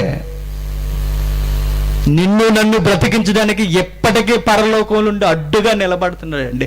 యేసుక్రీస్తే లేకపోతే ప్రపంచానికి ఆయుసే లేదు. ఈరోజు ఇక్కడ ఎవడో చైర్లో గాలి పీల్చుకుని కూర్చోరు. ప్రపంచం ఈరోజు పరుగులు తీస్తుందంటే ఆయన ఉండబట్టండి. ఆయన ఉండబట్టి యేసుక్రీస్తు త్యాగాన్ని ఎప్పటికీ దేవుడు చూస్తున్నాడు. ఆయన త్యాగాన్ని చూసి ప్రపంచాన్ని క్షమించేస్తున్నాడు. ఈ యొక్క త్యాగాన్ని, ఈ యొక్క కొలమానాన్ని, ఈ భయంకరమైన శిక్షను విడిపించిన యేసుక్రీస్తు త్యాగాన్ని చూసిన శిష్యులందరూ ఏమన్నారు తెలుసా? ఆయనకి మేము రుణస్థులం, మేము దాసులం, ఆయన ప్రేమకు దాసులం, ఆయన ప్రేమకు దాసులం. మమ్మల్ని మేము గొప్ప చేసుకోమంటావా? ఆయన మరుగు చేసి నన్ను నేను గొప్ప చేసుకుని సమాజానికి పరిచయం చేసుకోమంటావా? ఆయన సమాజానికి కనబడాలి, నేను మరుగైపోవాలి. మనమందరం ఆయన ప్రేమకు దాసులం. మన శిక్షను తప్పించిన ప్రేమ ఆయన జీవితంలో మనకి ఉంది. మన శిక్షను తప్పించాడు. ఆయనే గనక రాకపోతే శిక్ష నుండి తప్పింపబడం. ఆయనే గనక లేకపోతే, ఆయన ప్రేమే గనక లేకపోతే మనకు బ్రతుకే లేదండి. శిష్యులకు అది అర్థమైంది కనుకే వారు ఎలా పరిచయం చేసుకుంటున్నారో మనకు అర్థమవుతుంది. ఇదేమి మనకు అర్థమవుతుంది, మన బిల్డప్ ఎక్కువైపోతుంటుంది. నీకేంటి అసలు? యేసుక్రీస్తు అన్న మాట ఏంటో తెలుసా? సమాజానికి నేను కనబడాలన్నా, నువ్వు ఎదగాలన్నా ఒక విషయం గుర్తుపెట్టుకో, నిన్ను నువ్వు తగ్గించుకోవాలి, దేవుణ్ణి హెచ్చించాలి. తనను తాను తగ్గించుకున్నవాడు దేవుడు హెచ్చిస్తూ ఉంటాడు. కావాలని తగ్గించుకున్నానుకో మొత్తానికి దించబడతావు. నీవు సహజంగానే దేవుని కొరకు తగ్గించుకునేలా వాళ్ళ ఉండాలి. నీ మనసు దేవుని ప్రేమను ఎదజల్లేలా ఉండాలి. అందుకే ఆ మాటలు వారు మర్చిపోకుండా ఆ త్యాగాన్ని గుర్తుపెట్టుకున్న వారు పత్రికల్లో, గ్రంథాలలో ఏమని రచనలు చేశారో చూడండి. ప్రకటన గ్రంథం 5వ అధ్యాయం, ప్రకటన గ్రంథం 5వ అధ్యాయం 1వ వచనం నుండి, క్షమించండి 9వ వచనం నుండి. ఆ పెద్దలు నీవు ఆ గ్రంథమును తీసుకుని దాని ముద్రను విప్పుటకు యోగ్యుడవు, నీవు వధింపబడిన వాడవై నీ రక్తమిచ్చి ప్రతి వంశములోను ఆయా భాషలు మాట్లాడే వారిలోను ప్రతి ప్రజలోను, ప్రతి జనములోను దేవుని కొరకు మనుషులను కొని మా దేవునికి ఒక రాజ్యముగాను యాజకులుగాను చేసిదివి. ఏమిచ్చుకొన్నాడు దేవుని ఎదుట? తన రక్తం ఇచ్చుకొన్నాడు. పాత నిబంధన దగ్గర నుండి వారికి ఏమి కొరతగా మిగిలిపోయింది? తమను కుళ్ళు చూడకుండా విమోచించే క్రయధనం ఏది? వారి ప్రశ్నకు సమాధానం ఏంటో తెలుసా? ఆ ధనం ఏంటో తెలుసా? క్రీస్తు రక్తం అంటే విమోచించే రక్తం. అదే వారిని విడిపించిన ధనం. వారిని విడిపించే ధనం ఏంటి అని ఎదురు చూస్తున్నప్పుడు యేసు రక్తం దేవుని దగ్గర నుండి మనల్ని కొన్నది. విలువ పెట్టి కొనబడిన వారు, విలువ పెట్టి. అందుకే మరొక వచనంలో ఏముంటుందో చూడండి. తిమోతికి రాసిన మొదటి పత్రిక, అపోస్తలుడైన పౌలు తిమోతికి రాసిన మొదటి పత్రిక 2వ అధ్యాయం 6వ వచనం. తిమోతికి రాసిన మొదటి పత్రిక 2వ అధ్యాయం 6వ వచనం. ఈయన అందరి కొరకు విమోచన క్రయధనముగా తన్ను తానే సమర్పించుకొనును. ఎవరికి విమోచన క్రయధనం? యేసుక్రీస్తుని విడిపించుకోవడానికి కాదు, ప్రధాన యాజకుడిలాగా. యేసుక్రీస్తువు ప్రధాన యాజకుడిలా పాపం చేసి తన కొరకు తాను వెలజల్లించుకోవడం లేదు. నీ పాపాలు ఆయన భుజాల మీద వేసుకొని నీ కొరకు ఆయన ఏం చేస్తున్నాడో తెలుసా? తన్ను తాను ప్రాణ విమోచన ధనముగా మన కొరకు తన జీవితాన్ని త్యాగం చేసేసాడండి. ఒక ఎగ్జాంపుల్ చెప్పండి. ఈ మధ్యకాలంలో ఒక పుస్తకం బాగా ఎక్కువైపోయింది సమాజంలో. ఏ పుస్తకం? ఈ పుస్తకం కాదు, ముఖం పుస్తకం. ఏంటది? FB, Facebook. ఇందులో ఒక వీడియో చూసామండి ఒకసారి. ఒక ఆమె ఇంటర్వ్యూ చేస్తుంది ఒక ఆమెని. మీకు మీ కుటుంబంలో ఎవరంటే బాగా ఇష్టం అని అడిగింది. సైకలాజికల్ క్వశ్చన్స్ అవన్నీ అడిగినప్పుడు తను చెప్తుంది, అందరి పేర్లు చెబుతుంది. చెప్పిన తర్వాత ఆ టెస్ట్ చేస్తున్న ఆవిడ అడిగింది, మీకు నచ్చిన పేరు లాస్ట్కి ఒక పేరు ఉండాలి, మిగిలిన పేర్లన్నీ చెరుపుకుంటూ వచ్చేయాలి ఒక్కొక్కటి అని. అన్ని పేర్లు చెప్పింది. చెప్పిన తర్వాత ఒక్కొక్క పేరు చెరుపుతూ వస్తుంది. ఫస్ట్ ఒక పేరు చెరిపేసింది. ఆ పేరు ఎవరిదో తెలుసా? వారి నాన్నది. చెరుపుతూ ఏడుస్తుందండి. చాలా ఫీల్ అవుతుంది. ఎందుకమ్మా ఏడుస్తున్నావు అంటే, వీళ్ళు ఎప్పటికీ నాతో ఉండరు కదండి, మా నాన్న ఎప్పటికైనా నా దగ్గర నుండి వెళ్ళిపోతాడు కదా. చెరిపేసింది. ఆ తర్వాత అమ్మ పేరు కూడా చెరిపేసింది. ఆ తర్వాత తన గర్భాన పుట్టిన కూతురు పేరు చెరుపుతూ మరీ ఎక్కి ఏడుస్తుందండి. ఎందుకండి? మీ కూతురే కదా, ఎందుకు ఏడుస్తున్నావు అంటే, నా కూతురు ఎప్పటికైనా వేరొకరిని చేసుకొని వెళ్ళిపోవాలి. తనదొక దారి, నాదొక దారి. ఆ తర్వాత కొడుకుది జరుగుతుంది. కొడుకు ఎందుకమ్మా? నీతోనే కదా ఉంటాడు. వాడికి భార్య వస్తుంది, వాడికి పిల్లలు ఉంటారు, వాడి సంసారం వాడిది, మా సంసారం మాది. అందరూ చెరుపుతూ లాస్ట్కి ఒక పేరు వచ్చిందండి. ఆ పేరు చెరపడం లేదు.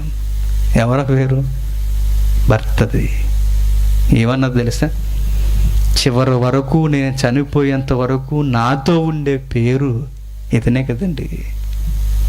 అందుకే నాతో ఎప్పటికీ ఉండేది నా భర్త. ఇతనితో పాటు నేనన్నా పోవాలి, నాతో పాటు ఈయనైనా వచ్చేయాలి అని ఆ పేరు నుండి ఏడుస్తూ ఎక్కుతూ తన ముఖాన్ని కిందకి దించుకుని ఏడుస్తూ ఉంది. కానీ ఒక విషయం చెప్పిన, తను చనిపోయిన తర్వాత తనతో పాటు తన కూడా రాడు. వస్తాడా? అయ్యో 30 సంవత్సరాల నుంచి ప్రేమిస్తున్నామండి, దాన్ని తీసుకెళ్ళకండి, మా ఇంట్లోనే బెడ్రూమ్లో కప్పెట్టండి అంటాడా? అండు. కనీసం ఒక రోజు దాటి రోజున్నర వచ్చేసరికి బాడీలో రూపురేఖలు వస్తాయి. ఏ అందాన్ని అయితే చూసావో అదే మందంగా కనబడుతుంది. ఉంచమంటావా? వద్దు. చూసేసరికి ఒకప్పుడు అందం, ఇప్పుడు ప్రేతకళ. తీసుకుపోండట్టు. ఇది ఎందుకో తెలుసా? ఎవరు చావుకి వారే ఒంటరిగా పోవాలి, ఎవరు కుళ్ళుని వారు చూడడానికి జారిపోవలసిందే. నీతో పాటు చివరి వరకు నీ భర్త ఉండదు, నీ భార్య ఉండడు, నీ పిల్లలు ఉండరు, నీ కోడళ్ళు ఉండరు, నీ అమ్మా నాన్నలు ఉండరు, ఎవ్వరూ ఉండరు. నువ్వు ఒంటరిగా జారిపోవలసిందే. కానీ ఒక విషయం గుర్తుపెట్టుకో, నువ్వు యేసు రక్తాన్ని నీ జీవితంలోకి తెచ్చుకుంటే చావు తర్వాత కూడా నీ చెయ్యి పట్టుకుని నడుస్తాడు. ఆయనే ఉంటాడండి చివరి వరకు నిన్ను పరలోకానికి నడిపించడానికి ఆయనే ఉంటాడు. ఆయన వెళుతూ అన్న మాట ఏంటో తెలుసా? ఇదిగో వెళుతున్నా, నేను ఏదో వెళ్ళిపోతున్నాను అనుకోకండి, మీకు స్థలాలు సిద్ధం చేయడానికి వెళుతున్నాను, మరలా వస్తాను, నేనుండు స్థలంలో మీరు ఉండులాగున తీసుకెళ్తాను. ఒంటరిని చేయడంటే నిన్ను నమ్మగలవా మాట? ఆయన రుణాన్ని నువ్వు అర్థం చేసుకోగలవా? ఆయన త్యాగానికి నువ్వు ఎలా బానిసో నీకు అర్థమవుతుందా? ఆ వాల్యూ తెలుస్తుందా? చూసారు, యేసుక్రీస్తు చాలా ప్రేమ అండి. ఆయన ప్రేమలో మన శిక్షనే దూరం చేసేస్తుంది. అయినా మనం భరించలేక ఏం చేస్తున్నాం తెలుసా? అర్థం చేసుకోలేక ఎప్పటికే మన ఆశలు, శరీరంలో పుట్టిన ప్రతిదానిని నెరవేర్చుకోవాలనుకుంటాం. వద్దు నాయనా, చూడొద్దని ప్రేమగా చెప్పాడు, అయినా చూస్తాం. చెయ్యొద్దు నాయనన్నా చేస్తాం, తాగొద్దు నాయన అంటే తాగుతాం, తిరగొద్దురా అని కోరుకున్నా తిరుగుతాం. ఎందుకు? ఆయన త్యాగాన్ని మర్చిపోతున్నాం. నిన్ను నన్ను బ్రతికించడానికి ఆయన చచ్చిపోయాడండి. ఆయనకి ఏం తక్కువ చెప్పండి? పరలోకం ఇవ్వలేదన్నా? పరలోకంలో సింహాసనం లేదన్నా? చెప్పు. ఆయన నన్ను నిన్ను బ్రతికించడానికి ఆయన చనిపోయాడు. ఆయన పరలోకాన్ని, మనల్ని పరలోకానికి తీసుకెళ్ళడానికి ఆయన భూలోకానికి వచ్చాడండి. మనల్ని ఐశ్వర్యవంతులుగా మార్చడానికి ఆయన దరిద్రుడిగా మారిపోయాడు. నీకు జీవజలాలు ఇవ్వడానికి శిలువ మీద చేదు నీళ్ళు తాగాడు. నిన్ను జీవాహారం నీకు తినిపించడానికి ఆయన ఆకలి దప్పులతో తిరిగాడు. నీకు సుఖమైన నిద్ర ఇవ్వడానికి ఆయన నిద్ర లేని రాత్రులు ఎన్నో గడిపాడు. ఇవన్నీ మర్చిపోయావు కదూ? ఇవన్నీ మర్చిపోయి బ్రతుకుతున్నావు కదూ?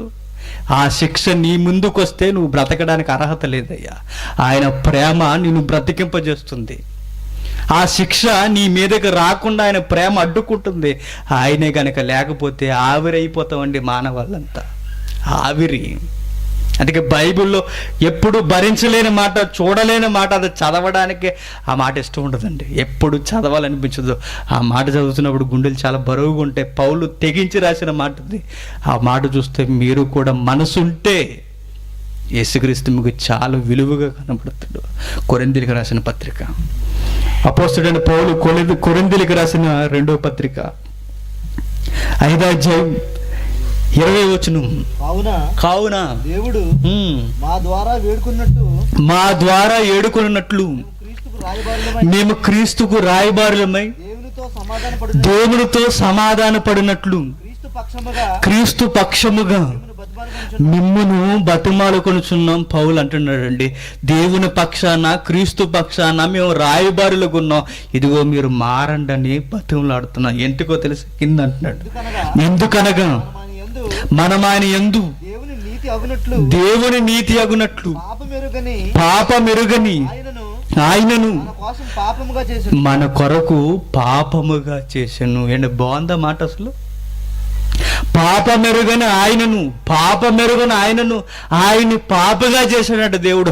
ఆయన పాప ఎలా అయ్యాడు? నీ పాపాలన్నీ ఆయన భుజాల మీద వేసుకుంటే నువ్వు నేరస్తుడు అయితే నిన్ను నీతిమంతుడిగా చేయడానికి ఆయన నేరస్తుడు అయిపోయాడు.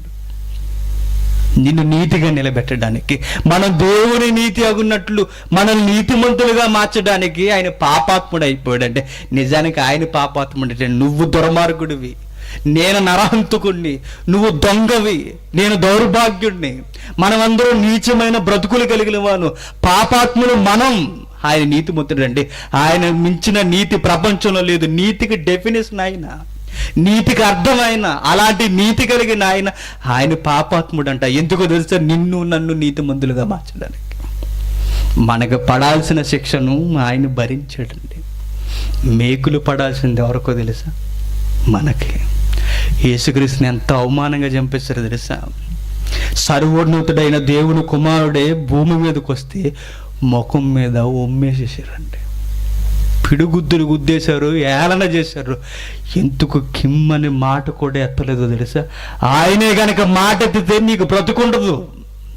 ఆయనే గనక ఆ రోజు కోపపడితే మానవాళికి రక్షణ ఉండదు. అదంతా ఆయన మైండ్లో ఉంది, అదంతా ఆయన హృదయంలో దాచుకున్నాడు. దాని నిమిత్తమే మౌనంగా ఉండిపోయాడండి. ఆయన ఒక్కసారి కోపపడితే ఈ ప్రకృతి అంతా విలయతాండం చేసేస్తుంది. కలిగి ఉన్నది ఏది ఆయన లేకుండా కలగలేదు. ఆయన గారు ఒక్కసారి కన్నెర చేస్తే భూమి తిరగబడిపోతుందండి. అయినా ఓరంగా ఎంతుకుంటూ పోడు తెలుసా? నువ్వు బ్రతకాలంటే పిడిగుద్దులు తినాలి, నువ్వు బ్రతకాలంటే ముఖం మీద ఉమ్మేయించుకోవాలి, నువ్వు బ్రతకాలంటే ఆయన ఈపు నాగల వలె చేర్చబడాలండి. భూమిని ఎలా అయితే నాగలేచి చీరేస్తారో ఆయన ఈపును కూడా అలానే చీరేస్తారు. అది చాలదన్నట్టు యెరూషలేము నడి రోడ్డుల మీద బలమైన మ్రానుని ఎత్తి ఎండవేళ ఈడ్చుకుంటూ తీసుకెళ్ళిపోయారు. గోనె పట్టణ దెబ్బల మీద తగిలించినప్పుడు ఏదో తగిలినలే అని వదలకుండా ఆ గోనెని లాగేస్తున్నప్పుడు ఆ గోనె తగిలిన దెబ్బలకి ఎలా చీరుతుందో చెప్పండి. అయినా చాలదన్నట్టు ఆకాశానికి భూమికి మధ్యన వేలాడదీసి చంపేశారండి. ఆ శిలువ మీద కూడా ఉండి ఏమన్నాడో తెలుసా? తండ్రి, వీరేం చేస్తున్నారు, వీరికి తెలియదు నాయన, వీరి కొరకే కదా నేను చనిపోతున్నాను, అయినా నువ్వేం సీరియస్ అవ్వకు తండ్రి, వీరిని క్షమించే. ఏంటండి ఆ ప్రేమ? ఇంకా చాలదని బళ్ళంతో పొడి చేశారు, ఇంకా చాలదని. దాహం వేస్తుంది, నీళ్ళు ఇవ్వండి, చేదు నీళ్ళు ఇచ్చారండి. ఏంటి, నేను ఎంత త్యాగం చేయడానికి వచ్చినప్పుడు నన్ను ఎందుకు ఈ లోకం ఎలా చూస్తుందని సీరియస్ అయ్యాడా? లేదు. దేవుని కొరకు బ్రతుకుతున్నా అని చెప్పి ఎవడో పక్కింటాడు ఒక మాట అంటే నువ్వు తట్టుకోలేవు.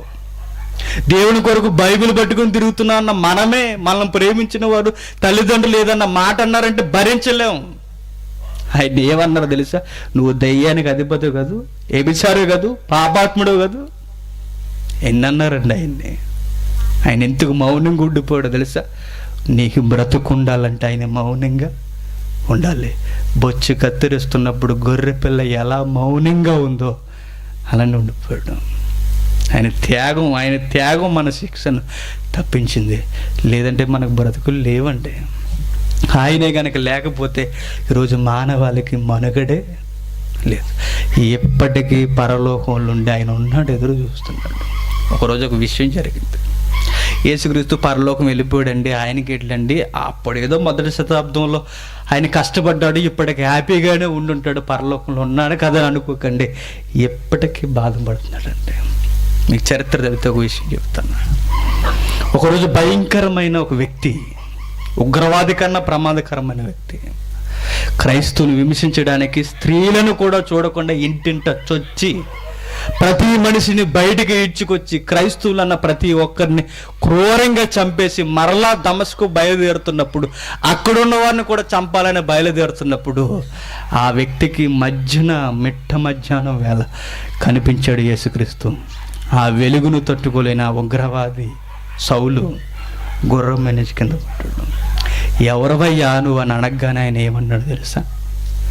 నువ్వు విమర్శించుచున్నా యేసుని. ఆ మాట పట్టుకోవాలి మీరు. నువ్వు హింసించుచున్న యేసుని. ఆ మాట అనేసరికి ఆయన పరలోకంలో ఉన్నాడే, ఇంకా భూమి మీద బ్రతుకున్నాడు. పరలోకంలో ఉన్నాడు, పరలోకం వెళ్ళిపోయాడు, శరీర శ్రమ అంతా అయిపోయింది. పరలోకం వెళ్ళిపోయిన ఆయన యేసుక్రీస్తు పౌలు ముందుకొచ్చి అప్పటికంటున్న మాట ఏంటో తెలుసా? ఇంకా నన్ను హింసిస్తున్నారయ్యా మీరు, ఎప్పటికే నాకు ఆనందం లేదు. పౌలు ముందు నిలబడినప్పుడు అప్పటికే ఆనందం లేదండి, అప్పటికి పరలోకం వెళ్ళిపోయాడు కాండి శిష్యుల దగ్గర నుండి. అయినా ఏమర్థమవుతుంది తెలుసా? ఎప్పటికీ పౌలు ముందే కాదు, ఎప్పటికీ దేవుణ్ణి నమ్ముకున్న పిల్లల్ని హింసిస్తున్నప్పుడు ఎవరిని హింసిస్తున్నట్టు? యేసుక్రీస్తుని. ఎందుకంటే ఆయనకి అవయవాలం కదండి మనం. అవయవానికి దెబ్బ తగిలితే ఎక్కడ స్పందన ఉంటుంది? శిరస్సుకి. సంఘానికి శిరస్సు క్రీస్తు. సంఘానికి శిరస్సు క్రీస్తు కనుక ఎప్పటికీ క్రైస్తవుల్ని చంపేస్తున్నారండి. నాతులో ఒక పాస్టర్ని, దైవజనుని యొక్క భార్యని ఏం చేశారో తెలుసా? నడి రోడ్డు మీద వస్త్రాలు ఇప్పి నిలబెట్టేశారు. నడి రోడ్డు మీద. ఆ బాధ, ఆ గాయం ఎవరికి? యేసుక్రీస్తుకి. పెట్రోల్ పోసి తగలబెట్టేస్తున్నారండి క్రైస్తవుల్ని. ఎవరికి ఆ బాధ? యేసుక్రీస్తుకి. దమస్సులో శిష్యుని చంపుతున్నప్పుడు ఎవరిదన్నాడు ఆ బాధ? నాది. క్రైస్తవులందరినీ సౌలు హింసిస్తున్నప్పుడు ఎవరిని హింసిస్తున్నానన్నాడు? నన్ను. వారికి దాహాన్ని తీర్స్తే నాకు తీర్చినట్టు, వారికి ఆహారాన్ని పెడితే నాకు పెట్టినట్టు, వారిని చెంప మీద కొడితే నన్ను కొట్టినట్టు. ఎప్పటికీ ఆనందం లేదండి. సింహాసనం మీద ఉన్నాడన్న పేరే తప్ప క్రైస్తవులు హింసింపబడుతున్న రోజులు యేసుక్రీస్తు బాధపడుతూనే ఉంటాడు. అయినా ఓరంగా ఉన్నాడు. చూడండి ఏంటండి ప్రేమ. ఇన్ని చేసినా తండ్రి మనుషులకు అర్థం కాదు. ఒక్కసారి నువ్వు అను నలిపి వచ్చేస్తాను అంటున్నాడా? లేదండి, ఇంకా ఇంకా చూద్దాం తండ్రి. ఇంకా శిక్షణ తప్పిస్తూనే ఉన్నాడండి. ఎప్పటికీ నువ్వు ఈరోజు రేపు కూడా ఏం చేయబోతున్నావు ఆయనకి తెలుసు. ఈరోజు ఏం చేసుకో, రేపు ఏం చేయబోతున్నావు. ఈరోజు రాత్రి కూడా నువ్వు ఎలాంటి ఆలోచనలతో పడుకుంటావు ఆయనకి తెలుసు. అయినా నీకు ఊపిరినిచ్చి రేపు అనేది నీకు ఇస్తున్నాడంటే ఏంటో ప్రేమ చెప్పు. ఎవడో నీ పక్కన తిరుగుతున్నవాడే నీకు అన్యాయం చేస్తున్నావు అంటే వాడిని బట్టి చాలా జాగ్రత్త పడిపోతావు. వాడు నీ గురించి చాలా కుట్రలు పండుతున్నాడు రా, నీ దగ్గర ఎలా ఉంటున్నాడు, బయట అలా ఉంటున్నాడు, కానీ వాడిని దరిదాపుకి రానివ్వండి. అవునా కదా? మాట్లాడడం పెద్దగా విషయాలు ఏం పంచుకోం. అయినా నువ్వు ప్రేమించడం లేదు, ఏ పక్షాన నీకు సంతోషం లేదు. అయినా నీకు బ్రతుకునిచ్చి, ఎండనిచ్చి, వాననిచ్చి, ప్రకృతినిచ్చి, అన్నిటినిచ్చి, ఆయుషనిచ్చి, ఆహారాన్ని పెట్టి బ్రతుకునిచ్చి నేను నడిపిస్తున్నాడంటే నువ్వు ఆయన ఏం సంతోషపెట్టావని? ఏమి పెట్టలేదు. అయినా ప్రేమిస్తున్నాడు. ఎందుకో తెలుసా? ఒక్కసారి నువ్వు కన్ను మూసావంటే శిక్షలోకి జారిపోతావు. అది ఆయనకి తెలుసు, అందుకే ప్రేమిస్తున్నాడు. మారు మనసు పొందుతుందని ప్రపంచం కొరకు ఎప్పటికీ ఆలస్యం చేస్తున్నాడు. అంటే ఇదిగో త్వరగా వచ్చుచున్నాను 2000 సంవత్సరాల క్రితం అన్నాడు. ఎప్పటికీ ఎందుకు రాలేదో తెలుసా? వచ్చాడంటే ఒక్కొక్కడు శిక్షకు పోతాడు. ఎందుకు ఆలస్యం చేస్తున్నాడు? ఎందుకు? అందరూ అంతటను మారు మనసు పొందవలనని. ఇప్పుడు ఆ మాట చదవండి, ఎంత బరువు ఉంటుంది. 21వ వచనం, అదే 5వ అధ్యాయం 21వ వచనం. మనవాని యందు దేవుని నీతి అగునట్లు పాపమెరుగని ఆయనను మన కొరకు పాపముగా చేసెను. ఎవరు చేసెను? దేవుడు చేశాను. పాపమెరుగని ఆయనను మన కోసం దేవుడు పాపాత్ముడిగా మార్చేశాడు. పాత నిబంధనలో బలులు ఎందుకు పెట్టాడు తెలుసా? క్రొత్త నిబంధనలో నీ కొరకు నిజమైన బలి ఒకటి జరగబోతుందని నేర్చుకోవాలని. అవి విమోచించలేవయ్యా, అవన్నీ ఛాయగా ఉన్న అవి క్రొత్త నిబంధనకు వచ్చేసరికి పరిపూర్ణమైన త్యాగం నీకు ఒకటి అర్థమవుతుంది. అవన్నీ నువ్వు ఆలుగా పోటీ నేర్చుకున్నప్పుడు క్రొత్త నిబంధనకు వచ్చేసరికి నీకు అర్థమవుద్ది. నా పక్షాన నిజంగా చనిపోయిన గొర్రె పిల్ల యేసుక్రీస్తు. యేసుక్రీస్తు చనిపోయాడని అవన్నీ నీకు పాత నిబంధన నుంచి నేర్పించాలనుకున్నాడండి దేవుడు. కానీ పాత నిబంధన మనకి ఏం అర్థం అవుద్ది చెప్పండి? వాళ్ళు అర్థమైనప్పుడే కదా పదాలు అర్థమవుతాయి. అవే మనకు అర్థం కావట్లేదు. అదే అంటాడు హెబ్రీయులతో, మీరు ఎలాంటి వారో తెలుసా? ఇప్పటికి మిమ్మల్ని చూస్తే బోధకులుగా ఉండాలి, ఇంకనూ మూలోపదేశాల కోసం మూలుగుతున్నారంటే మీకు ఏమర్థమైనాయి అని హెబ్రీయులను అడిగాడు. ఈరోజు క్రొత్త నిబంధన పాత నిబంధన కలిగి ఉన్న మనల్ని అడుగుతున్నాడు, ఇంకా ఆయన త్యాగం అర్థం అవ్వలేదా అని. ఇంకనూ శిక్షణ తప్పిస్తున్న ఆయన ప్రేమ ఇంకనూ అర్థం కాలేదా? శిష్యులకు అర్థమైంది కనుక ఏమన్నారు తెలుసా? మా శిక్షణ తప్పించాడు గనక ఆయన ప్రేమను విడిచి మేము దూరంగా పోలేమయ్యా. ఆయన ప్రేమ గొలుసులు మమ్మల్ని బంధించాయి. ఆయన ప్రేమ మమ్మల్ని పట్టు ఉంచింది. ఆయన క్రింద మేము బానిసలం, మేము స్వతంత్రులమని ఎప్పుడు మేము అనుకోం.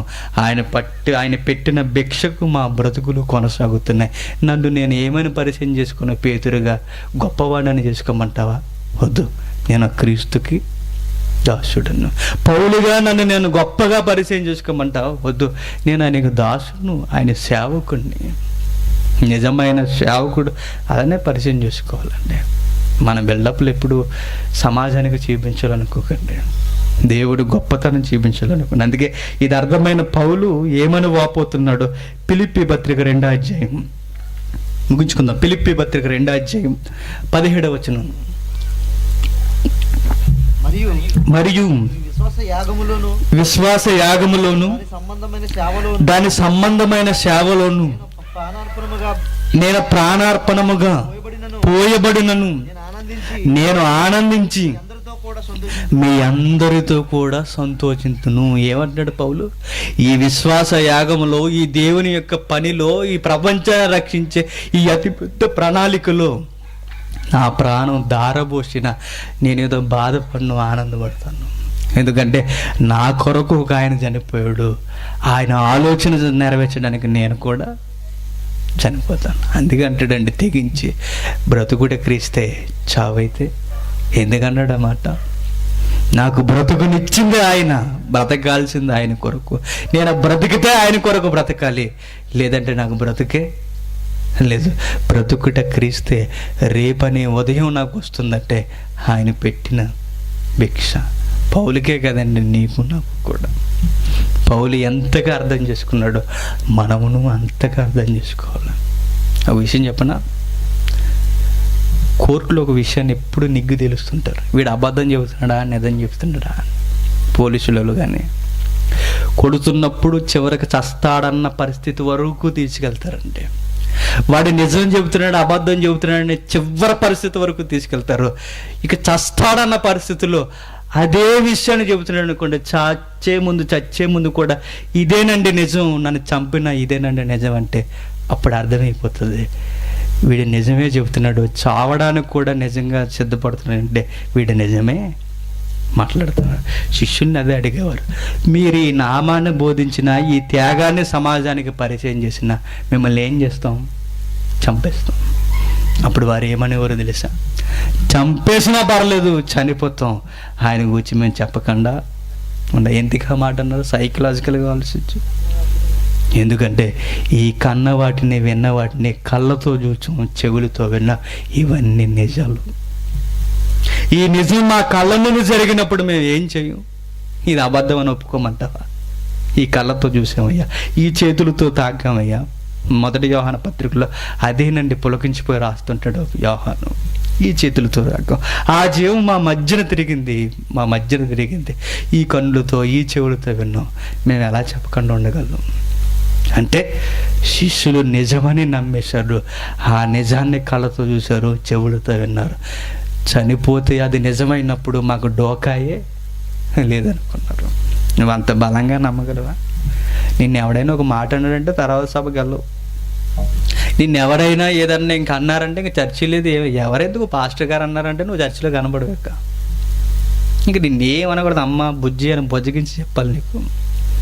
కానీ శిష్యులు చంపేసినా రెడీ, కానీ ఆయన గురించి చెప్పకుండా ఉండలేమన్నారు. ఎందుకన్నారు తెలుసా?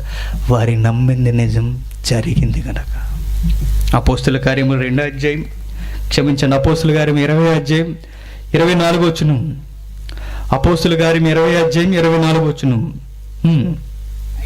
అయితే దేవుని కృపా సువార్తను గూర్చి సాక్ష్యం ఇచ్చుట యందు నా పరుగును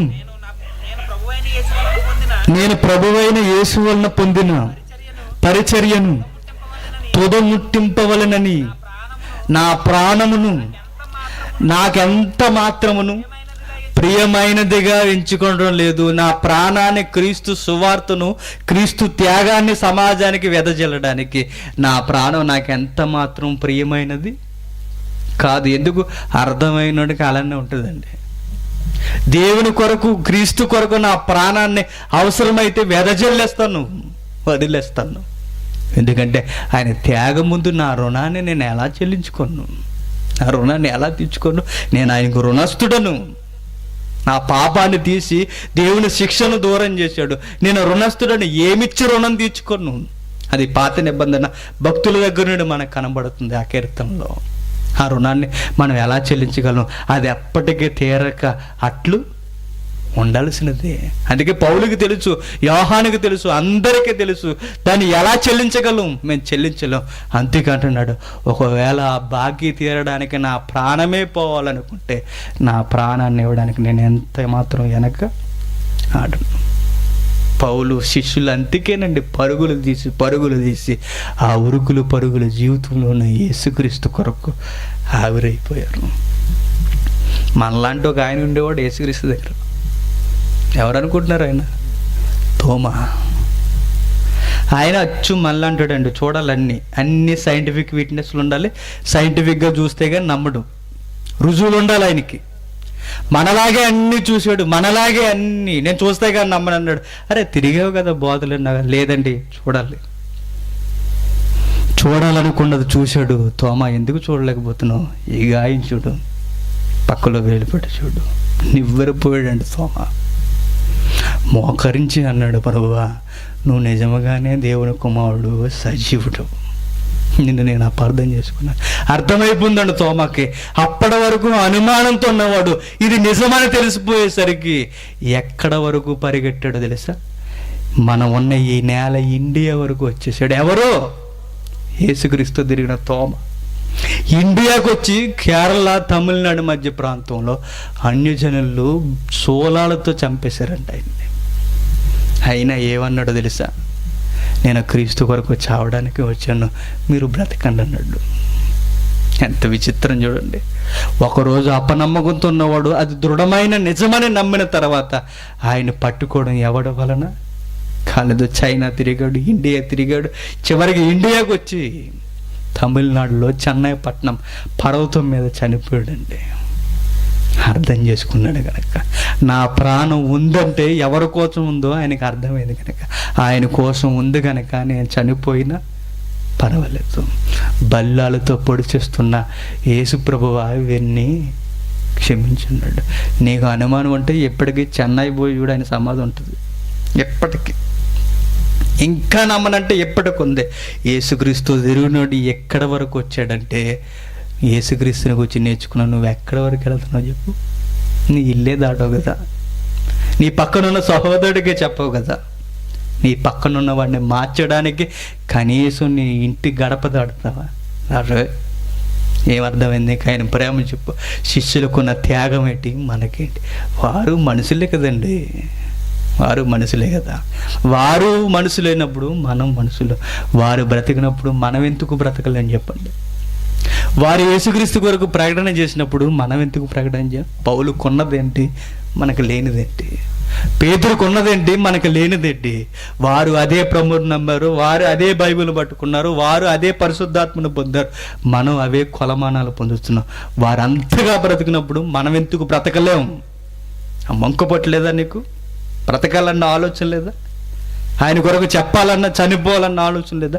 నీకు అర్థమై కసి ఉంటే మరలా అపోస్తులు గుర్తొచ్చేలా బ్రతకాలి, మరలా వారు గుర్తు రావాలి, మరలా పౌలును చూస్తున్నట్టు ఉండాలి. నేను చూస్తే మరలా పేతురు వచ్చాడన్న ఆలోచన సమాజానికి రావాలి, మరలా తోమ పరుగులు తీస్తున్నాడన్న కుతూహలం సమాజానికి కలిగించాలి. బ్రతికితే అలా బ్రతకాలండి.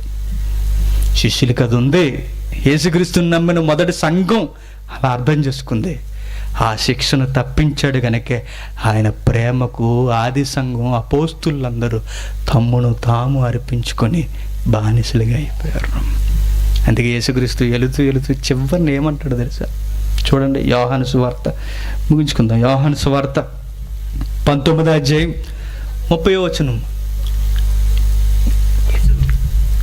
యోహాను సువార్త 19వ అధ్యాయం 30వ వచనం. యేసు ఆ సిరక పుచ్చుకొని సమాప్తమైనదని చెప్పి తల వంచి ఆత్మను అప్పగించెను. సమాప్తమైనదని చెప్పి తెలుగు బైబిల్ క్రొత్త నిబంధనలో ఈ పదం గ్రీకులో ఏమని ఉంటుందో తెలుసా? దాని అర్థం పరిపూర్ణమైన అర్థం రుణమాఫీ జరిగిపోయింది, రుణం చెల్లిపోయింది, రుణాన్ని చెల్లించేశాడు. సమాప్తమైందంటే ఏం సమాప్తమైంది? ఏమైందో తెలుసా? నువ్వు చెల్లించాల్సిన రుణాన్ని మాఫీ చేసేసాడు. పాపానికి సంబంధించిన ఆ బాకీని తీర్చేసాడండి ఆయన. ఇప్పుడు అన్నాడు సమాప్తమైపోయింది. ఈ రుణమాఫీని మాత్రం మనం నమ్మమండి. చంద్రబాబు నాయుడు చెప్పిన రుణమాఫీని నమ్ముతాం, రాజకీయ నాయకులు చెప్పిన రుణమాఫీని నమ్ముతాం. రుణమాఫీ చేస్తాను చివరికి మనల్ని మాపేసి పోయారు. వాడి మాట నమ్ముతావు కానీ యేసు మాట నమ్మవయ్యా. నువ్వు చేశాడా? నీకేమైనా రుణాన్ని తీర్చాడా? లేదు. అబద్ధాలు చెప్పి గద్దెలెక్కేశారు, అయినా వారిని నమ్ముతావు. యేసు గద్దెనెక్కడానికి కాదు, గద్దె దిగి భూమి మీదకి వచ్చి అన్నాడు సమాప్తమైపోయింది, మిమ్మల్ని రక్షించాను, మీ రుణాన్ని తీర్చేశాను, మీరు కట్టాల్సిన అప్పును చెల్లించేశాను. ఆ కట్టాల్సిన అప్పు ఏంటో తెలుసా? నీ ప్రాణాన్ని చంపేస్తాడు దేవుడు, నీ ప్రాణాన్ని తీసేస్తాడు. నీ ఆయుష్ని ఆవిరిగా మార్చేస్తాడు. నిన్ను నిలువెత్తిన నరికేసి నరకంలో పడేస్తాడు. అవన్నీ నేను తీర్చేశాను, అవన్నీ సిలువలో సమాప్తం చేసేసాను. సమాప్తం అయిపోయింది అన్నాడండి. చివరిలో చనిపోతూ మహనీయుడు చనిపోతూ ఆయన అన్న మాట ఏంటో తెలుసా? ఈ ప్రపంచ ప్రకృతిలో ఎప్పటికీ గిర్రుమని దొరుకుతుంది. బైబిల్లో సమాప్తం అయిపోయింది. ఇంత రుణాన్ని చెల్లించాడు ఆయన ఈ శిక్షణ తప్పించడానికి.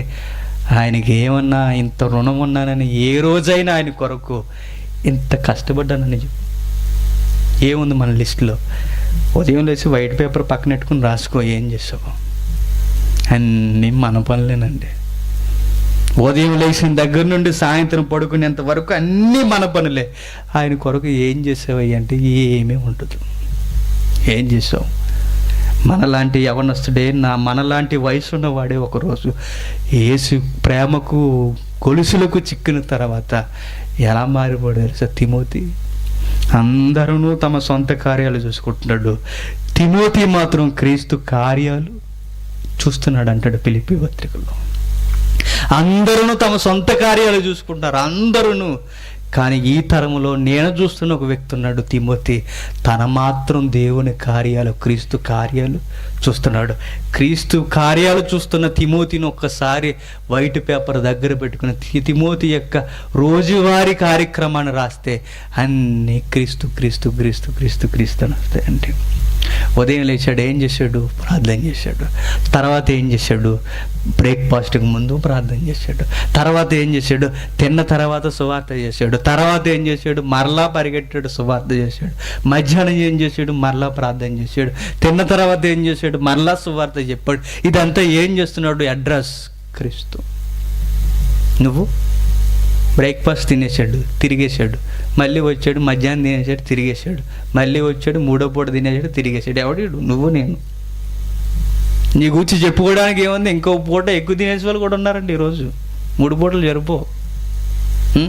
ఎలా పెరగాల్సినాడు ఎలా పెరిగిపోతున్నారు చూడండి ఈ మధ్యకాలంలో. ఎలాగా భయం లేదు, ఆయన కష్టాన్ని తింటున్నావు ఆలోచన లేదు. కానీ తిమోతి కానీ శిష్యులు కానీ వాళ్ళకి అర్థమైపోయింది, ఇక బ్రతికితే క్రీస్తు కొరకే బ్రతకాలి, చస్తే ఆయన కొరకే చావాలి. ఇక బ్రతుకు వచ్చిందంటే ఆయన కొరకు, ఆయన లేకపోతే బ్రతికే లేదు. ఇదంతా అర్థమైపోయిన పౌలు అంటాడు, మనకు శిలాశాసనం ఒక వాక్యం తెలుసు, జగత్తు పునాది వేయబడక మునిపే క్రీస్తులో మనల్ని అందరినీ ఏర్పాటు చేసుకున్న. ఒక విషయం చెప్పన్నా, పెద్ద విషయం అది. ఆదాము పుట్టక మునిపే యేసుక్రీస్తుని చంపేయాలన్న ఆలోచన దేవుడిది. ఆదామవ్వలు పుట్టక మునిపే యేసుక్రీస్తు చిలువ వేయబడాలన్న ఆలోచన ప్రణాళిక దేవునిది. జగత్తు పునాది వేయబడక మునిపే ఆయన భూమి మీదకి వచ్చి బలవ్వాలన్నది దేవుని ఆలోచన. అంత పెద్ద ప్రణాళిక ఉందండి. ప్రపంచమంతా నిర్మింపబడిందంటే దేని కొరకో తెలుసా? శిలువ బలియాగం కొరకు. అది జరిగితే గాని ఎవడకు పరలోకానికి అర్హత లేదు. అందరూ అందుకే క్రీస్తు యేసునందు సృష్టింపబడ్డాం. మనం అందరూ క్రీస్తు యేసు ద్వారా వచ్చాం. ఆయన రావాలన్నది జగత్తు పునాది వేయబడక మునిపే. ఆదాము కూడా యేసు రక్తము ద్వారానే వెళ్ళాలి. ఈరోజు పుడుతున్న శిశువు కూడా ఆయన రక్తం ద్వారానే వెళ్ళాలి. జగత్తు పునాది వేయబడక మునిపే యేసుని ముందు నిలబెట్టుకున్నాడు, జగత్తును తర్వాత చేశాడు. ఈయననే మరలా జగత్తులోనికి పంపించాడు. ఆ జగత్తును మరలా తన ద్వారా తెచ్చుకోవాలనుకుంటున్నాడు. ఆయన వద్దన్నావంటే నీ జీవితం అగమ్య గోచరం. ఆయన్నే కాదన్నావంటే నీ జీవితానికి ఇక భవిష్యత్తు లేదు. ఇక ఆయన ఉన్నాడు కనుక ప్రపంచం ఉంది, ఆయన లేకపోతే ప్రపంచమే లేదు. చెప్పు, శిక్షను తప్పించే ఆ రక్షకుని ప్రేమ నీకు అర్థమైంది. రేపటి నుండి ఎవరి కోసం బ్రతుకుతావో దేవుడిని వినిపించాడు. ఈ సభే రేపటి నుండి నీ జీవితాన్ని జడ్జిమెంట్గా వ్యవహరిస్తుంది. లేదనుకుంటున్నారు ఎప్పటి వరకు ఒక ఎత్తు, ఈ సభ తర్వాత ఒక ఎత్తు. మీరు రాకపోతేనే బాగుండి నన్ను అడిగితే. వచ్చి బుక్ అయిపోయారు. అనవసరంగా వచ్చావంటే మర్చిపోతామంటే కుదరదు. నువ్వు జడ్జిమెంట్ ఇనేసో బ్రతికితే ఆయన కొరకు, బ్రతకలేదా ఇందులో చెప్పిన శిక్ష అంతా భవిష్యత్తులో మనం భరించాల్సినది.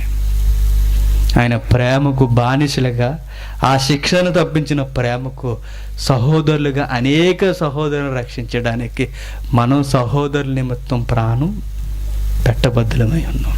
ఆయన సిలువను దినదినం ఎత్తుకోవాల్సి ఉన్నాం. ఇదంతా చేయకపోతే మనం క్రైస్తవులమే కాము. నిర్ణయం నీదే. శిక్షను తప్పించిన రక్షకుని ప్రేమ అంటే ఏదో అనుకుని ఉంటారు. ఈ శిక్షను తప్పించిన రక్షకుని ప్రేమ, ఆయన వచ్చి మనల్ని పరలోకానికి తీసుకెళ్ళడానికే వచ్చాడు. ఆయన మధ్యన నిలబడ్డాడు. నువ్వు ఆయన అర్థం చేసుకోకపోతే నీ జీవితానికి అర్థమే లేదు. ఒక విషయం చెప్తాను చివరిగా. వివాహ గడియలలో వివాహం చేసుకున్నప్పుడు భార్య అంటుంది, వ్యాధిలోను బాధలోను మిమ్మల్ని విడిచి ఎప్పటికీ వెళ్ళిపోను. నిజమేనండి. వివాహానికి ముందు వివాహంలో టిప్ టాప్గా ఉంటారు జంట. చూసేసరికి పచ్చగా కనబడుతుంటారు. ఒక 3-4 సంవత్సరాల తర్వాత చూడండి, ఆ సొగసు ఉండదు. ఆ తర్వాత పెళ్లి కూతురు అప్పుడు అందబాగుంది, ఇప్పుడు ఏంటండి ఇలా అయిపోయింది. కారిపోయిన చెమట, వాలిపోయిన మల్లెపూలు, నలిగిపోయిన చీర, చెమట గారుతున్నప్పుడు అటు ఇటు ఉడుగులు పరుగులు, అటు ఇటు కిచెన్లోకి బయటకు తిరుగుతూ పిల్లల క్యారేజ్ పెట్టి అలా వెళ్తున్నప్పుడు ఆ సీన్ భర్త చూస్తాడు. ఇదేంటిది ఎలా అయిపోయింది జిడ్డిలాగా అనుకుంటాడా? వచ్చినప్పుడు ఎంత అందంగా ఉంది, ఇప్పుడు ఎలా అయిపోయిందేంటి అని అనుకోడండి. నిజమైన భర్త ఏమనుకుంటుంది తెలుసా? అప్పుడు ఎలా వచ్చింది, ఇప్పుడు ఎలా మారిపోయింది. నా పిల్లల కొరకే కదా ఇది ఎలా అయిపోయింది. నన్ను ప్రేమిస్తుంది కనుక ఇలా నలిగిపోతుంది. తన అందం అంతా, సొగసంతా పువ్వులా వాడిపోతున్నా అదేమీ పట్టించుకోకుండా నా కొరకు ఆవిరైపోతుంది. అప్పుడు అంటాడు నిజమైన భర్త, హలో మేడం ఇలారా, ఐ లవ్ యూ అంటాడు. అప్పుడు ఈడెప్పుడు అంటాడు, పై చూసేవాడు ప్రారంభంలో అంటాడు, ఆ తర్వాత ఏమంటే ఎలా అంటాడు. అద్దే ఇద్దే అంటే అప్పుడేం గౌరవించాడు. ఈడు పైన చూసే సొగసుగాడు. నిజమైన భర్త కష్టపడుతున్నప్పుడు చూసి ఆనందపడిపోతాడండి. దేవుడు కూడా అంతే. నువ్వు క్రీస్తుని నమ్మక ముందు చాలా సొగసు ఉంటుంది నీకు. క్రీస్తులోకి వచ్చిన తర్వాత నీ సొగసంతా బాహ్య పురుషుడు దినదినం కుషించిపోతున్నప్పుడు దేవుడు చాలా ఆనందపడిపోతాడు. నా కొడుకు నా కొరకు ఎలా నలిగిపోతున్నాడు, నా కొరకు ఎలా ఆవిరైపోతున్నాడు, నన్ను నమ్ముకున్న నా కొడుకు ఎలా తన సొగసునంతా ఆవిరి చేస్తున్నాడు. ఆనందపడిపోతాడంటే. అలా ఆనందపడిసే కష్టం ఎప్పుడైనా కష్టపడ్డావా? అలా కష్టపడినప్పుడు నువ్వు చాలా ఆనందంగా ఉండాలి. ఆ కష్టం నీ జీవితంలో ఎప్పటికీ రాకపోతే ఎప్పుడు ఆ కష్టం వస్తుందో నువ్వే ఎదుక్కుంటూ పరిగెట్టం. ప్రార్థన చేసుకుందాం.